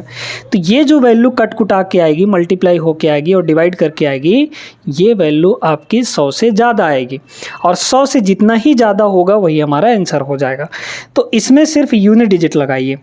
9 अट्ठे 72, 72 का मतलब 2 आएगा लास्ट में, और नीचे 10 है। तो जब नीचे 10 है तो एक डिजिट छोड़ के पॉइंट लग जाएगा, यानी कि 0.2 आएगा। तो 100 और समथिंग आएगा यहाँ पे, और लास्ट में 0.2 आएगा। तो जितना ज़्यादा होगा 100 से वही हमारा आंसर होगा। और 0.2 लास्ट में यहाँ पर 2 जगह है। अच्छा, 2 जगह फंस गया है ना। तो ये वाला ऑप्शन और ये वाला ऑप्शन नहीं होगा, ठीक है। 2 जगह है तो फंस गया। पूरा मल्टीप्लाई ही कर लीजिए। तो 18 नहीं हो, कितना हो जाएगा यहाँ पर, 162, ठीक है। 18 नहीं हो, 162, 162 का आ गया 2, बचा यहाँ पर 16, है ना। फिर 18 अट्ठे 144, 18 अट्ठे 144, 144 है ना, 144 जोड़ेंगे इन दोनों को तो कितना आ जाएगा, 4 4 2 6, 160 आ जाएगा, है ना। तो 160 आ जाएगा, यानी 160.2 आ जाएगा हमारा आंसर। तो कितना ज़्यादा है ये, 60.2 ज़्यादा है। 100 से 60.2 ज़्यादा है। मतलब यहाँ पे प्रॉफिट जो होगा वो 60.2 हो जाएगा। कौन सा option, option number C will be the right answer. उम्मीद करते हैं बच्चों समझ में आ गया होगा। आगे चलिए नेक्स्ट पर। अगला क्वेश्चन यहाँ पे देखते हैं। ये आपका एज से रिलेटेड है। वर्तमान में शरद अपने बेटे से 3 गुना बड़ा है और उसकी बेटी बेटे से 3 साल छोटी है। यदि 3 साल पहले इन तीनों व्यक्तियों की आयु का जो योग है वो 63 था, तो शरद की वर्तमान आयु क्या होगी। अच्छा प्रश्न, ठीक है, देखते जाइए क्या बोला यहाँ पर। देखिए 3 जने हैं, शरद है, ठीक है, उसका बेटा है ना, बेटा है, शरद का बेटा है, और शरद की यहाँ पर बेटी है, ठीक है। 3 लोग हैं। क्या बोला गया, शरद अपने बेटे से 3 गुना बड़ा है। शरद अपने बेटे से 3 गुना बड़ा है। उसकी बेटी बेटे से 3 साल छोटी है ना। बेटी जो है बेटे से 3 साल छोटी है। इसको हम ऐसा कह सकते हैं कि बेटी को अगर x मानेंगे, बेटी को अगर x मानेंगे तो बेटा 3 साल बड़ा हो जाएगा, है ना। आप ऐसा समझिए कि अगर बेटी बेटे से 3 साल छोटी है तो इसका मतलब ये भी तो हुआ कि बेटा जो है बेटी से 3 साल बड़ा है। इसको ऐसे भी कह सकते हैं हम लोग, है ना। फिर कह रहा है कि शरद अपने बेटे से 3 गुना है, तो बेटा यहाँ पर प्रेजेंट में x+3 है तो 3 गुना कर लीजिए, यानी कि 3x+3 हो जाएगा, है ना, 3 गुना हो जाएगा। फिर कह रहा है 3 साल पहले तीनों का आयु का योग, तीनों के आयु का योग 63 वर्ष था, तो वर्तमान में शरद की आयु कितनी होगी। ये जो तीनों चीज़ हैं ये आपके वर्तमान के एज हैं, है ना। लेकिन हमें सम कहाँ का पता है, योग कहाँ का पता है, 3 साल पहले का। थोड़ा सोचिए कि अगर 3 साल पहले तीनों 63 साल के थे, तीनों का मिलाकर 63 साल था, है ना। तो अभी प्रेजेंट में सबका एज कितना कितना बढ़ गया होगा, क्योंकि हमें प्रेजेंट का सम चाहिए। बेटे का भी 3 साल बढ़ा होगा। 3 साल पहले भाई ये एज था टोटल, तो 3 साल और अब में 3 साल का डिफरेंस है, ठीक है। मतलब तीनों जन 3 साल बड़े हो गए होंगे, तो 3 साल तीनों का यहाँ पे एज ज़्यादा हो गया होगा। तो बेटे का भी 3 साल बड़ा, बेटी का भी 3 साल ज़्यादा, शरद का भी 3 साल ज़्यादा, तो तीनों को मिलाकर 9 साल ज़्यादा हो जाएगा। तो सम में 9 साल ज़्यादा होगा। 9 3 12 यानी कि 72 साल। प्रेजेंट में सबकी एज 72 होगी। तो प्रेजेंट में सबका टोटल कर लीजिए और यही टोटल आपका 72 के बराबर हो जाएगा, है ना। हमें पूछा क्या था, वर्तमान में शरद की आयु क्या होगी। वैसे तो आप यहाँ पे देखकर भी बता सकते हैं कि 3 गुना होगा, इसका 3 गुना होगा, तो 3 गुना का मतलब ऑप्शन नंबर सी होगा। यहाँ पे ये 3 का मल्टीपल नहीं है, ये भी 3 का मल्टीपल नहीं है, ये भी 3 का मल्टीपल नहीं है ना, ये भी बता सकते थे आप।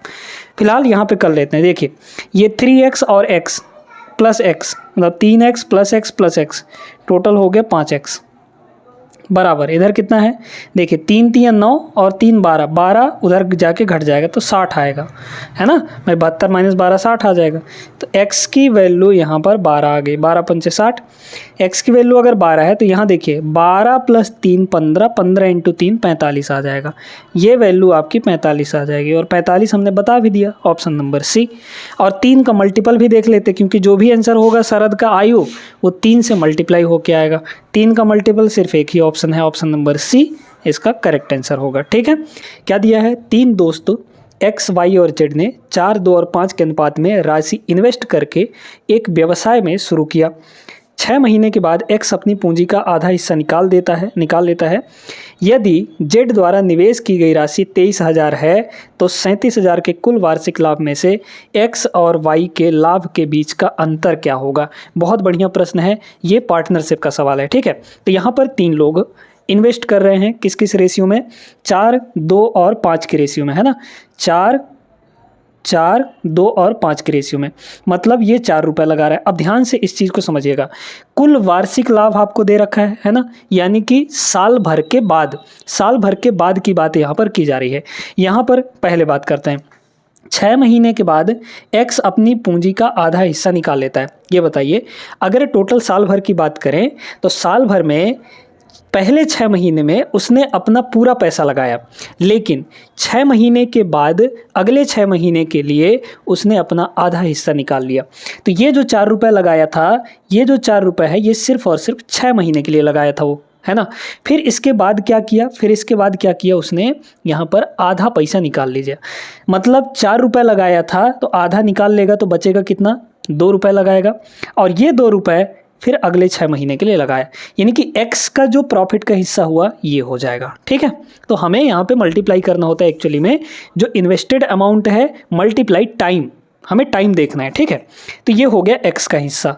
इसके बाद y कितना रुपए लगाया, 2 रुपये लगाया, और इस 2 रुपये में इसका पैसा कितने साल तक लगा रहा, पूरे 1 साल तक, मतलब 12 महीने तक। हम यहाँ पे महीने में ले रहे हैं टाइम को, तो यहाँ भी महीने में ले लेंगे। फिर इसके बाद सी कितना रुपये लगाया, 5 रुपये लगाया, और ये 5 रुपये 12 महीने तक लगा रह गया। ठीक है, ये जो रेशियो निकल कर आएगा ये प्रॉफिट का रेशियो निकल कर आएगा, यानी लाभ का रेशियो निकल कर आएगा। काटा पीटी कर लीजिए, देखें 24 और 12 ये कितना हो जाएगा, 24 6 चौके 24 और 12, यानी कि ये हो गया आपका 36। ठीक है, 36 हो गया। और फिर यहाँ पर ये हो जाएगा 2 इंटू 12, ठीक है, 2 इंटू 12, फिर ये हो जाएगा आपका 5 इंटू 12, है ना, 5 इंटू यहाँ पर 12 हो जाएगा। अच्छा, काट लेंगे हम लोग, तो 12 12 और 12 से ये कटेगा तो यहाँ पर हो जाएगा 3, यानी प्रॉफिट का रेशियो क्या मिला, 3 2 और 5 का रेशियो मिला। टोटल प्रॉफिट है कितना, 37,000 है। हमें कितना चाहिए, x का चाहिए हिस्सा, तो x का हिस्सा निकाल लीजिए। x का हिस्सा 3 यूनिट होगा। 3 से कटने वाला कोई नंबर ढूंढते हैं हम लोग यहाँ पे, है ना, क्योंकि x का हिस्सा कितना है, x का हिस्सा 3 यूनिट है, तो मतलब आंसर जो होगा वो 3 का मल्टीपल होगा। 3 का मल्टीपल चेक करिए, 7 3 10, ये 3 से नहीं कटेगा तो पहला ऑप्शन नहीं होगा। यहाँ 5 1 6 5 11, 11 3 से नहीं कटता है, मतलब ये ऑप्शन भी नहीं होगा। यहाँ 3 और 6 9, 5 14, 14 3 से नहीं कटता है, ये ऑप्शन नहीं होगा। 4 2 6 और 5 5 10, 10 6 16, 16 यहाँ पर। अच्छा, एक सेकंड, हमें अंतर पूछा गया था दोस्तों। ठीक है, हमें अंतर यहाँ पर पूछा गया था, मतलब x और y के लाभ के बीच में अंतर पूछा गया था। तो x का ये है, y का ये है, मतलब 1 यूनिट की वैल्यू हमें चाहिए। ठीक है, चलिए फिलहाल इसको हमें सॉल्व करना पड़ेगा पूरा। ठीक है, हमने ध्यान नहीं दिया यहाँ पर कि क्या पूछा गया है। तो हमें टोटल राशि 37,000 दी गई है, तो अगर रेशियो में टोटल लाभ देखा जाए तो 3 2 5 5 10 की वैल्यू अगर देखी जाए तो कितनी है, 37,000 रुपये। 10 की वैल्यू कितनी है 37,000, तो 1 यूनिट की वैल्यू 3,700 हो जाएगा। हमें क्या पूछा था x और y के बीच में अंतर, x का 3 y का 2 लाभ है, तो 3 और 2 के बीच में 1 का डिफरेंस है, मतलब 1 की वैल्यू हमें चाहिए। 1 की वैल्यू कितनी है 3700, ये 3700 आपका करेक्ट आंसर हो जाएगा, ऑप्शन नंबर फर्स्ट होगा। ठीक है, तो ये वालों को हटा दीजिए, यहाँ पर हमने इसको नहीं ध्यान दिया था, हमने देखा x को दिया, x का पूछा गया है लाभ, तो यही निकालने लगे थे, जबकि x और y के बीच का डिफरेंस पूछा गया था। ठीक है, उम्मीद करते हैं क्लियर हो गया होगा। आगे चलते हैं, बहुत महत्वपूर्ण प्रश्न करने वाले हैं दोस्तों, छोड़िएगा नहीं, स्मार्ट अप्रोच आपको बताएंगे। क्वेश्चन नंबर 22 देखते हैं। एवरेज का क्वेश्चन है, समूह ए में 78 सदस्य, समूह बी में 22 सदस्य और समूह सी में 34 सदस्य हैं। इन समूहों के सभी सदस्य एक रेस्टोरेंट में गए। समूह ए बी सी के प्रत्येक सदस्य पर खर्च की गई औसत राशि 136, 383 और 457 है। मतलब ए में जितने भी सदस्य हैं उनका जो एवरेज लगा वो 136 रुपये लगा, बी में जितने भी लोग थे उनका एवरेज यहाँ पर 383 है, सी में जितने भी लोग थे उनका एवरेज 457 है। प्रति सदस्य खर्च की गई कुल औसत राशि कितनी होगी, मतलब ओवरऑल हमें निकालना है। तो ए में देखिए 78 लोग हैं, ठीक है, ए में कितने लोग हैं 78 लोग हैं, बी में यहाँ पर 22 लोग हैं, ये हो जाएगा 22, और सी में यहाँ पर 34 लोग हैं। ठीक है, सी में यहाँ पर 34 लोग हैं। इनका चाहे तो आप रेशियो भी ले सकते हैं, जो क्वांटिटी होता है इनका रेशियो लिया जा सकता है। रेशियो लेंगे 2 से कटेगा तो ये कितना हो जाएगा 39, 39 दूना 78, ये हो जाएगा 11, ये हो जाएगा 17। ठीक है, अब इसके बाद देखिए जो लोग ए में थे उनका एवरेज खर्च कितना आया 136 रुपये, ठीक है 136 रुपये। बी में जो लोग थे उनका 383, पैसे का रेशियो नहीं ले सकते हैं, ध्यान रखिएगा इस चीज़ को। फिर यहाँ पर सी वालों का 457 हो गया, है ना। अब आप सोच रहे होंगे कि इनको मल्टीप्लाई करना पड़ेगा। भाई आप ऐसा सोचिए कि 39 लोग थे और पर हेड 136 रुपया खर्चा हुआ, है ना, तो टोटल खर्चा निकालना है समूह ए के लोगों का, कैसे करेंगे, मल्टीप्लाई करना पड़ेगा। लेकिन अगर आप ऑप्शन पे नज़र डालेंगे तो सबका यूनिट डिजिट अलग अलग दिया है, मतलब इस सवाल को हम लोग यूनिट डिजिट से निपटा सकते हैं। देखिए यहाँ 6 है, यहाँ 1 है, यहाँ 8 है, यहाँ 5 है, अलग अलग है, यूनिट डिजिट से निपटाइए। देखिए मल्टीप्लाई करना है सिर्फ यूनिट डिजिट को, 9 छक्के 54 यानी 4, ठीक है, 1 × 3 यानी कि 3, 7 × 7 यानी कि 14, मतलब 4, यूनिट डिजिट हमने ले लिया। अब सबका टोटल करना है, ठीक है, तो टोटल हमने यहाँ पर जोड़ लिया, ये टोटल खर्चा हुआ उनका यूनिट डिजिट, ठीक है। डिवाइड बाई क्या करेंगे, क्योंकि हमें एवरेज निकालना है, तो divide by total number of members, ठीक है, जितने भी सदस्य थे उन सब का हमें नंबर देखना है। तो 39, 11 और 17, यहाँ पे यूनिट डिजिट लगाइए। देखिए 9 1 10, 10 और 7 17, तो 17 का मतलब कितना हो गया, यूनिट डिजिट 7 आएगा, है ना। तो ऊपर का यूनिट डिजिट कितना हुआ 4 4 8 3 11, मतलब 1 हो गया, और नीचे आएगा यहाँ पर 7। अब हमें 7 में क्या मल्टीप्लाई करें हैं कि हमें 1 मिले, तो एक ही तरीका है, 3 मल्टीप्लाई करिए, 7 3 21 और 3, अच्छा 3 तो नहीं होगा, ठीक है। तो अब क्या हो सकता है, अब क्या हो सकता है यहाँ पर, और तरीका देख लीजिए, ऑप्शन तो मैच नहीं कर रहा है भाई, 3 तो कहीं आ नहीं रहा है ना, कहीं कुछ गड़बड़ हुआ है क्या। 9 छक्के 54 मतलब 4, 3 1 कम 3, 7, अच्छा 7 7 49, यहाँ 9 होगा, ठीक, यहाँ गलती हो गया है ना, तो यहाँ पर 9 हो जाएगा, 7 7 49 मतलब 9 होगा। तो अब देख लीजिए 9 4 13, 13 और 3 16, 16 का मतलब यहाँ पर 6 आएगा, और तो 6 डिवाइड बाई 7, अब 7 में क्या मल्टीप्लाई करें कि हमें 6 मिलेगा, है ना। तो यहाँ पर कितना मल्टीप्लाई कर सकते हैं, 7 छक्के 42, 7 8 56, 8 मल्टीप्लाई करेंगे तो 7 8 56 यानी कि इकाई अंक 6 मिलेगा हमें। तो 8 यूनिट डिजिट वाला हमारा आंसर होगा। कौन सा ऑप्शन है, option number C is the right answer, बाकी और कोई नहीं होगा। 6 से 7 को मल्टीप्लाई करेंगे 42 आएगा, जबकि हमें 6 चाहिए, है ना। इस तरीके से आप लोग यूनिट डिजिट से इस सवाल को निपटा सकते हैं। आगे चलिए नेक्स्ट पर। इस टाइप का सवाल कई बार हम आपको करवा चुके हैं, डेडिकेटेड क्लास में भी करवा चुके हैं, और यहाँ पर जब प्रीवियस ईयर के क्वेश्चन करवा रहे थे वहाँ पर भी आपको करवाया जा चुका है। इस सवाल में कोई दिक्कत नहीं है, बहुत आसान तरीके से आप लोग लगा सकते हैं। तरीका क्या है समझिए, साधारण ब्याज यानी सिंपल इंटरेस्ट पर किस रेट, आपको रेट पूछा गया, किस रेट में प्रति वर्ष कोई राशि 16 वर्षों में खुद की 2 गुनी हो जाएगी। 16 साल में खुद का डबल हो रहा है, ठीक है, खुद का डबल हो रहा है। तो ये देखिए कि यहाँ पर पैसा 1 रुपये था, मान लीजिए 1 से डबल हो रहा है, ठीक है, 1 रुपये था तो 1 से डबल हो रहा है। अच्छा 1 से जब डबल हो रहा है, 1 से डबल हो रहा है, इसका मतलब आपका जो प्रिंसिपल है वो तो फिक्स रहता है ना, ये तो फिक्स रहेगा, पैसा आपका फिक्स रहेगा। मतलब इसमें क्या जुड़ा होगा कि 2 हो गया होगा, तो 1 जुड़ा होगा मतलब इंटरेस्ट जुड़ा होगा, क्योंकि इंटरेस्ट जुड़ने के बाद ही पैसा बढ़ता है ना। तो इसमें 1 रुपये जुड़ा है, 1 रुपये जुड़ा है, ये आपका सिंपल इंटरेस्ट कितना 1 रुपये है ना। तो 1 रुपये जुड़ के 2 रुपये हो गया। ये जो इंटरेस्ट 1 रुपये का मिला है ये 16 साल में मिला है, क्योंकि 16 साल में ही ना 2 गुना हो रहा है। तो 1 रुपये का इंटरेस्ट 16 साल में मिला, तो 16 साल में 1 रुपये का इंटरेस्ट मिला। और एक चीज़ आपको बता दें कि जो रेट होता है, यही तो है दिमाग यहाँ पर, जो रेट होता है वो 1 साल का ब्याज होता है। ये जो 1 रुपये मिला है ये 16 साल का ब्याज है, तो 1 साल का ब्याज कितना होगा, 1 साल का जो ब्याज होगा वो 1 बटे यहाँ पर 16 आ जाएगा, 1 बटे 16 रुपये होगा। ये 1 साल का ब्याज है।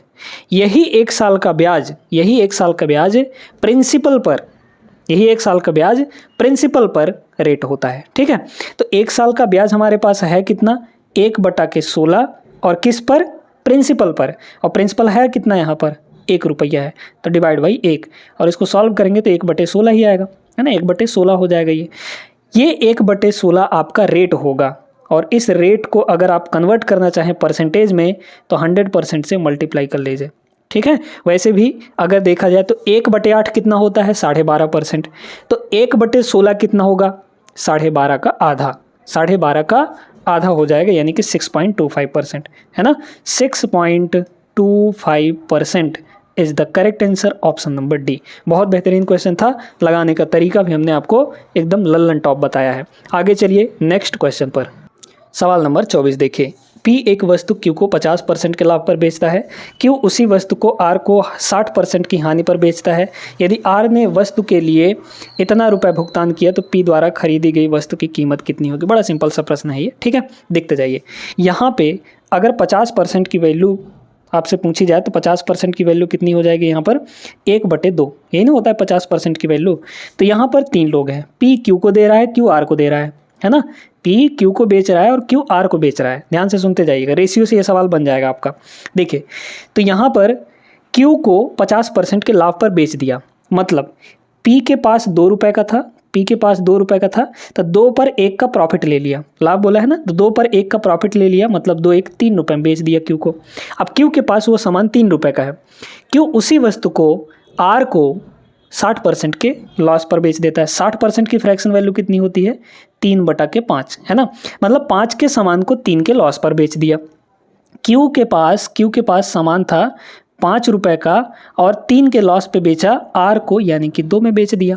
ठीक है, अब इनका ओवरऑल रेशियो निकाल लीजिए। ओवरऑल रेशियो निकालने के लिए क्या किया जाता है, इसको इधर शिफ्ट करिए तो ये बन जाएगा 3, इस 5 को इधर शिफ्ट करिए तो ये बन जाएगा 5। अब यहाँ पे मल्टीप्लाई कर लीजिए सीधा सीधा, ये होगा 10, ठीक है, ये होगा 10 और 3 और 5 ये हो जाएगा 15 और इधर हो जाएगा आपका 6। ठीक है, तो ओवरऑल यहाँ पर रेशियो आ गया।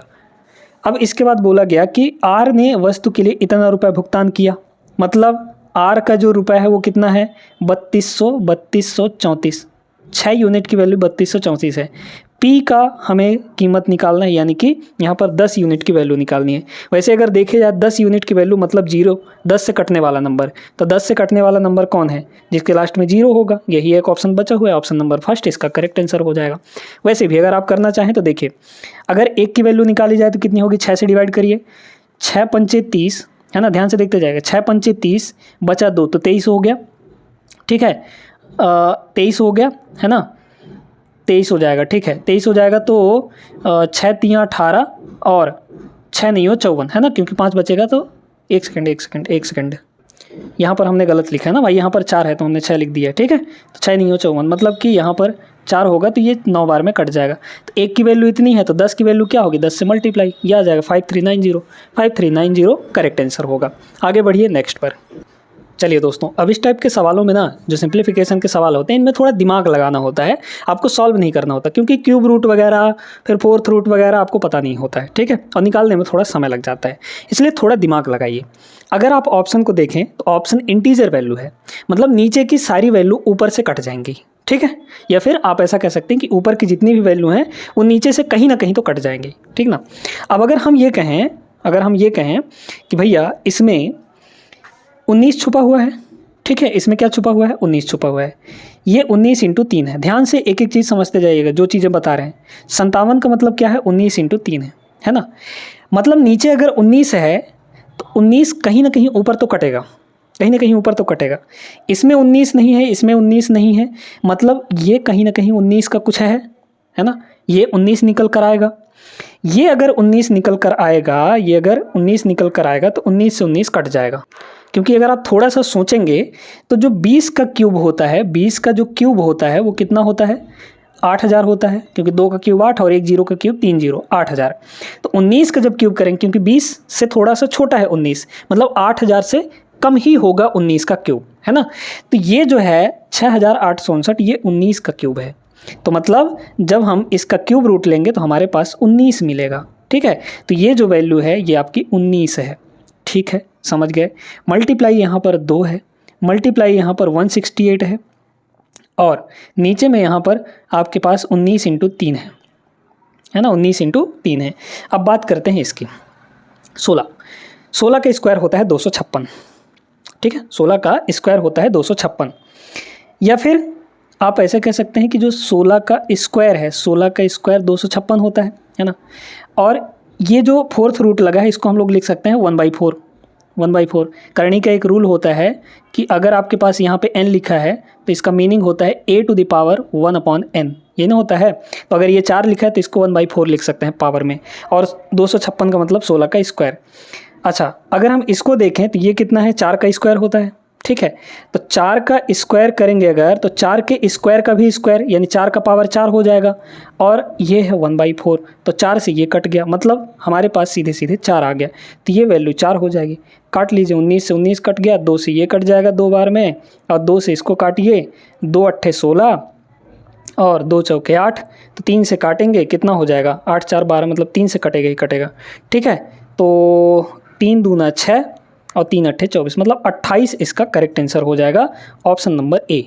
समझ में आया होगा सभी को बहुत अच्छे तरीके से। आगे चलिए नेक्स्ट क्वेश्चन पर। दो संख्याओं का योग 56 है, उनका अंतर उनके योग का 1/7 है, उनका एलसीएम क्या होगा। सिंपल सा सवाल है ये तो। दो संख्याएं हैं ए और बी, उनका जो सम दिया गया है वो 56 के बराबर दिया गया है। अच्छा, उनका जो अंतर है वो किसके बराबर है, योग का 1/7, यानी 56 का 1/7, 56 का 1/7 करेंगे तो 56 इंटू 1/7 होगा, मतलब कि 8 आ जाएगा, ठीक है। बस यहाँ से ए और बी निकाल लीजिए, क्योंकि हमें दोनों का एलसीएम चाहिए। ए अगर निकालना है तो क्या करना पड़ेगा, जोड़ के दोनों को आधा जोड़ेंगे, 8 6 14, 64 का आधा 32 आ जाएगा। ए की वैल्यू 32, बी की वैल्यू निकालेंगे तो घटा के आधा, घटाएंगे तो 48 हो जाएगा, 48 का आधा 24, ठीक है। इन दोनों को जोड़ेंगे तो 56 आ जाएगा, ठीक है। घटाएंगे तो 8 आ जाएगा। ए और बी की वैल्यू मिल जाएगी है, हमें एलसीएम चाहिए था। एलसीएम देखिए, पहले तो कॉमन इन दोनों में देखिए, 8 इसमें भी है 8 इसमें भी है, 8 कॉमन आ गया, यहाँ क्या बचा 4 और यहाँ 3। अब इसमें तो कुछ भी कॉमन नहीं है ना, तो 4 और 3 का मल्टीप्लाई ही एलसीएम होगा, तो ये हो गया 12, 12 अट्ठे 96, यानी कि 96 इसका एलसीएम होगा, ऑप्शन नंबर ए, ठीक है। आगे बढ़िए। बहुत खतरनाक प्रश्न है, लेकिन 2 सेकंड के अंदर इसका आंसर निकाल सकते हैं। एक घन के आकार में लकड़ी का एक गुटका है, घन मतलब क्यूब के शेप का, जिसकी प्रत्येक भुजा 8 है। ए की वैल्यू यहाँ पर कितनी है, 8 मीटर लंबी है। इस गुटके से 1 मीटर व्यास और 4 मीटर ऊंचाई वाले सिलेंडरों की अधिकतम संभव संख्या काटी गई थी। सिलेंडरों को प्रति 14 वर्ग मीटर की दर से रंगा जाता है। यदि हम प्रत्येक सिलेंडर की पूरी सतह को पेंट करते हैं तो सभी सिलेंडरों को पेंट करने के लिए कुल कितनी राशि होगी। हमें और कुछ नहीं देखना, ठीक है। ये देखिए, सुनते जाइए। यहाँ पर आपसे पूछा गया है कि सभी सिलेंडरों को रंगने के लिए, पेंट करने के लिए टोटल कितना रुपया चाहिए, है ना। तो मान लेते हैं कि हम यहाँ पर हमारे पास n सिलेंडर निकल कर आए। कितने सिलेंडर, n सिलेंडर निकल कर आए।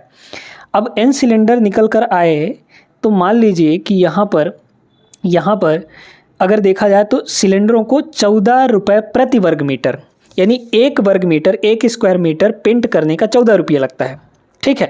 तो एक सिलेंडर का एरिया टोटल निकालेंगे हम लोग, है ना, एक सिलेंडर का एरिया निकालेंगे और यहाँ पे चारों तरफ रंगा जाता है, मतलब टोटल सरफेस एरिया। अगर एक सिलेंडर का टोटल सरफेस एरिया लिखेंगे हम लोग तो क्या आएगा, 2πr into r plus h. H क्या है, हाइट है। ये एक सिलेंडर का टोटल सरफेस एरिया हुआ।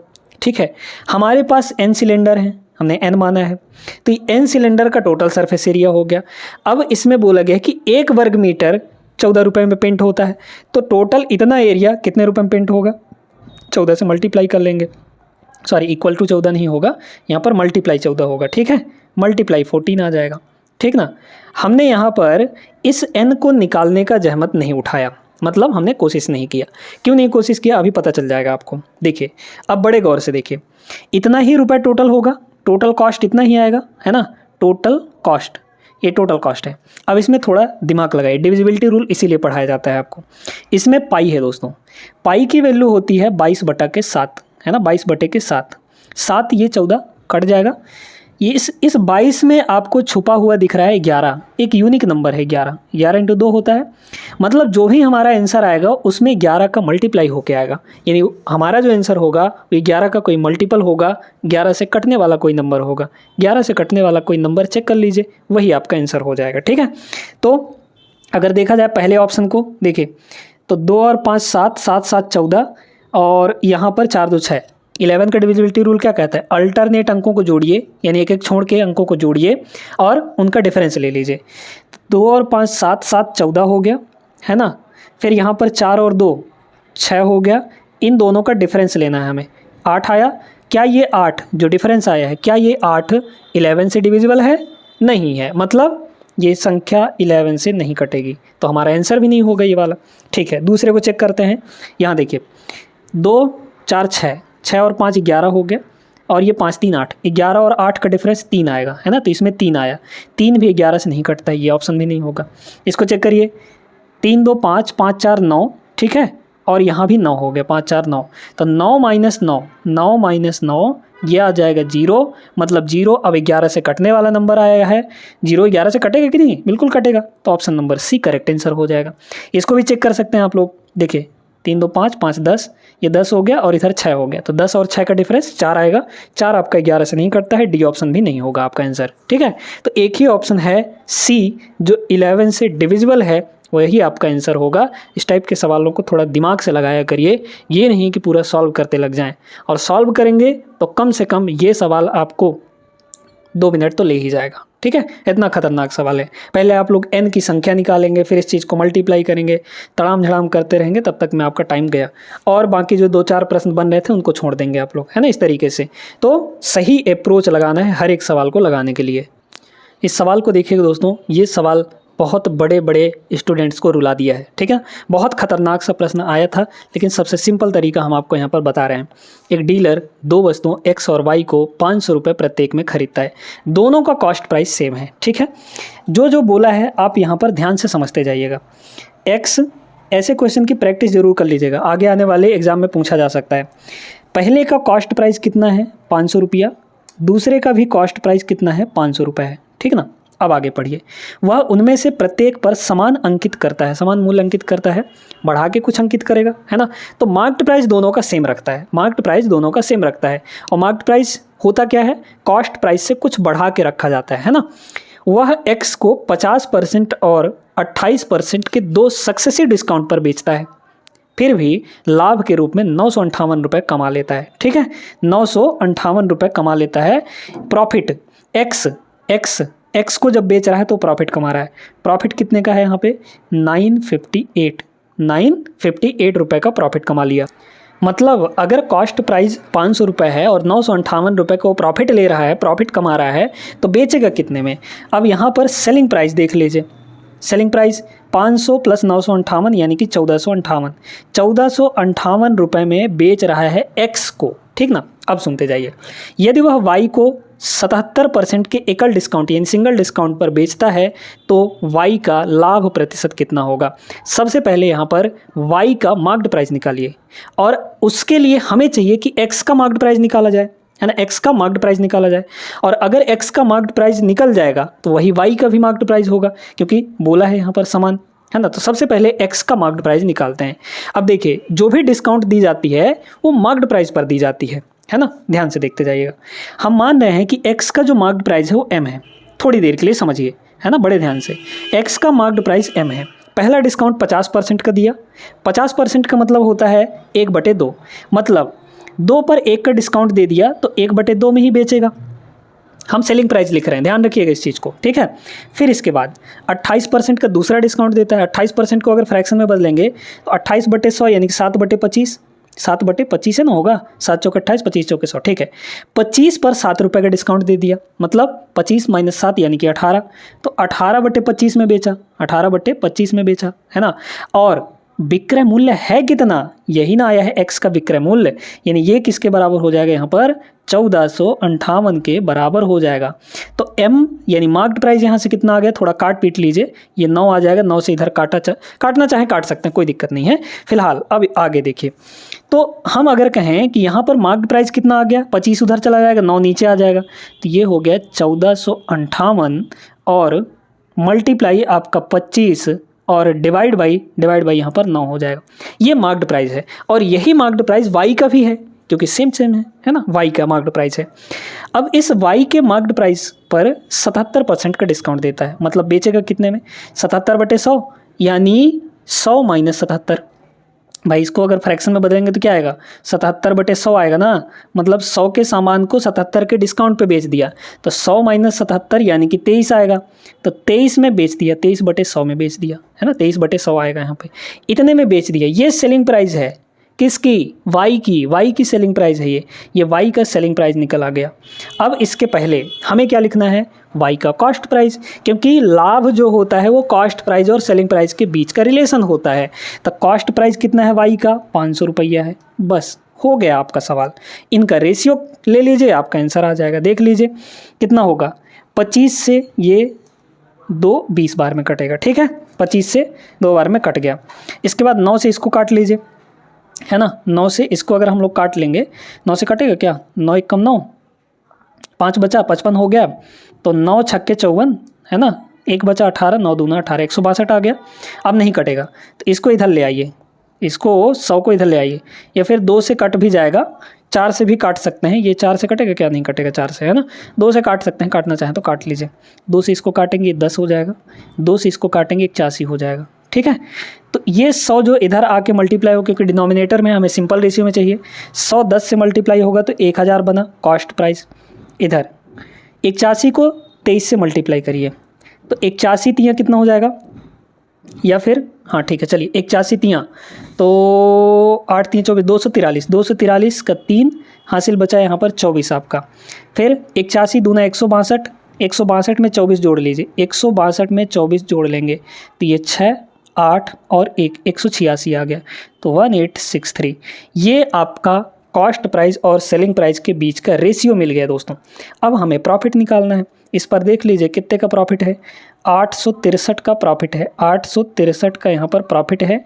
ये 1000 पर है, ये जो प्रॉफिट है ये 1000 पर है, तो 100 पर कितना प्रॉफिट होगा, क्योंकि हमें परसेंटेज में चाहिए, बस निकाल लीजिए। 2 0 2 0 कट गया, 10 से डिवाइड करेंगे 86.3, 86.3 will be the right answer. ये है सही तरीका इस सवाल को लगाने का, ठीक है, मतलब ऑप्शन नंबर फर्स्ट होगा। क्लियर हो गया, अच्छा सवाल था, ये सवाल रुला दिया था दोस्तों, ये सवाल रुला दिया था, ठीक है। आगे चलिए, ये सवाल भी लंबा चौड़ा दिख रहा है, टाइम एंड वर्क का सवाल है। पढ़िए सवाल को पहले, लेकिन आसानी से बन जाएगा ये सवाल, भले लंबा चौड़ा है लेकिन आसानी से बन जाएगा। 3 प्रिंटिंग मशीनें PQR जब प्रत्येक अकेले काम करती हैं तो 1 लाख किताबें क्रमशः 8 घंटे, 16 घंटे और 24 घंटे में प्रिंट कर सकती हैं, ठीक है। चलिए देखिएगा, तो यहाँ पर 3 है, P है, Q है और R है ना। P क्या करता है कि यहाँ पर 8 घंटे लेता है 1 लाख किताबें प्रिंट करने के लिए, Q 16 घंटे लेता है और R यहाँ पर 24 घंटे लेता है। यहाँ पे निकाल लीजिए सबसे पहले टोटल वर्क, है ना, टोटल वर्क निकाल लीजिए, LCM ले लेंगे हम लोग। 8 16 और 24 का LCM कितना आ जाएगा, 96, ठीक है। 24 चौक 96, 16 छक्के 96 और 12 अट्ठे 96, अच्छा 48 भी होगा, ठीक है, 48 भी कट जाएगा, तो 48 यहाँ पर टोटल आपका वर्क हो गया। 48/8 करेंगे तो इफ़िशियंसी निकलेगी 6, 48/16 करेंगे तो 3, 48/24 करेंगे तो 2। तीनों का इफ़िशियंसी हमें मिल गया दोस्तों, ये P का इफ़िशियंसी, क्यू का एफिशिएंसी और आर का एफिशिएंसी। अब आगे पढ़िए, सवाल यहाँ पे पढ़ेंगे तो आपको समझ में आ जाएगा, ठीक है। चलिए क्या है सवाल में, अब यहाँ पर सवाल बड़े ध्यान से समझिए। आगे ये मशीनें पी से शुरू करके उसके बाद क्यू और फिर आर द्वारा एक एक घंटे की बारी में किताबें प्रिंट करती हैं। पी 1 घंटे काम किया, फिर उसके बाद क्यू काम करेगा, फिर उसके बाद आर काम करेगा एक एक घंटे, ठीक है, 1-1 घंटे यहाँ पर बारी बांध ली है। हालांकि कुल 9 घंटे के बाद पी काम करना बंद कर देता है, लेकिन क्यू और आर बारी बारी से 1-1 घंटे काम करना जारी रखते हैं, जिसमें क्यू 10वें घंटे के दौरान काम करता है जब तक कि सभी 1 लाख किताबों की प्रिंटिंग पूरी ना हो जाए। शेष पुस्तकों की छपाई पूरी करने में क्यू और आर को कुल कितने घंटे लगेंगे। चलिए देखिएगा क्या कहा जा रहा है कि भैया पहले घंटे पी काम किया, उसके बाद क्यू काम किया, उसके बाद आर काम किया। तो शुरू के 3 घंटे में कितना काम हो गया बताइए। तो शुरू के 3 घंटे में 6 3 9, क्योंकि 1-1 घंटे में ये इतना ही काम कर रहे हैं, तो 6 3 9 2 11 11 यूनिट काम हुआ 3 घंटे के अंदर। 3 घंटे में 11 यूनिट काम हो गया, ठीक है। लेकिन बोला जा रहा है कि 9 घंटे बाद पी काम करना बंद कर देता है, मतलब 9 घंटे तक तो सभी काम करेंगे ना। तो अगर 3 घंटे में 11 यूनिट काम हो रहा है तो 9 घंटे में कितना यूनिट काम होगा, 3 गुना, तो मतलब ये भी 3 गुना, तो 33 यूनिट काम हो गया 9 घंटे में पी के छोड़ने से पहले, ठीक है। पी काम करना बंद करेगा तब तक यहाँ पे 33 यूनिट काम हो चुका है, मतलब 48 टोटल काम था, उसमें से 33 घटा लीजिए तो कितना बचा, 15 यूनिट काम। अब ये 15 यूनिट काम कौन करेगा, क्यू करेगा और आर करेगा, बारी बारी से 1-1 घंटे काम जारी रखते हैं, ठीक है। इस 15 यूनिट को अब ध्यान से देखते जाइएगा, जिसमें क्यू 10वें घंटे के दौरान काम करता है। 9 घंटे तक तो यहाँ हो गया, 10वें घंटे में क्यू काम करेगा। तो 10वें घंटे में क्यू काम किया कितना, 3 यूनिट, ये 3 काम करेगा। 11वें घंटे में फिर इसके बाद कौन काम करेगा, आर काम करेगा 2 यूनिट, मतलब इन 2 घंटों में कितना यूनिट काम हो गया, 5 यूनिट काम हो गया, है ना, 2 घंटे में। फिर 12वें घंटे में और 13वें घंटे में फिर से यहाँ पर 5 यूनिट काम हो जाएगा, ठीक है। 12वें घंटे और 13वें घंटे में फिर से 5 यूनिट काम हो जाएगा, और ठीक है, काम करना जारी रखते हैं जब तक कि क्यू ठीक है पूरा काम ना हो जाए। फिर इसके बाद यहाँ देखिए, अब इसके बाद यहाँ पर 12वां घंटा 13वां घंटा, फिर 14वें घंटे और 15वें घंटे में फिर से 5 यूनिट काम हो जाएगा, है ना। हर 2 घंटे में 5 यूनिट काम हो रहा है, तो देखिए टोटल हमें 15 यूनिट काम ही ना करना था, तो 5 यूनिट इन 2 घंटों में, 5 यूनिट इन 2 घंटों में, 5 यूनिट इन 2 घंटों में, यानी कि टोटल 5 5 5 15 यूनिट काम हो गया। और कितने घंटे में, 1 2 3 4 5 6 घंटे में 15 यूनिट काम हो चुका है, बाकी का जो बचा हुआ था। तो यही इसमें पूछा गया था कि क्यू और आर को कुल कितने घंटे लगे, है ना। शेष बचे हुए पुस्तक जो यहाँ पर 15 हैं, यानी यहाँ पर इसका जो करेक्ट आंसर होगा वो कितना हो जाएगा, 6 यूनिट हो जाएगा, 6 घंटे हो जाएगा। Option number B is the correct answer. उम्मीद करते हैं समझ आ गया होगा। बहुत बेहतरीन, बहुत खतरनाक प्रश्न था।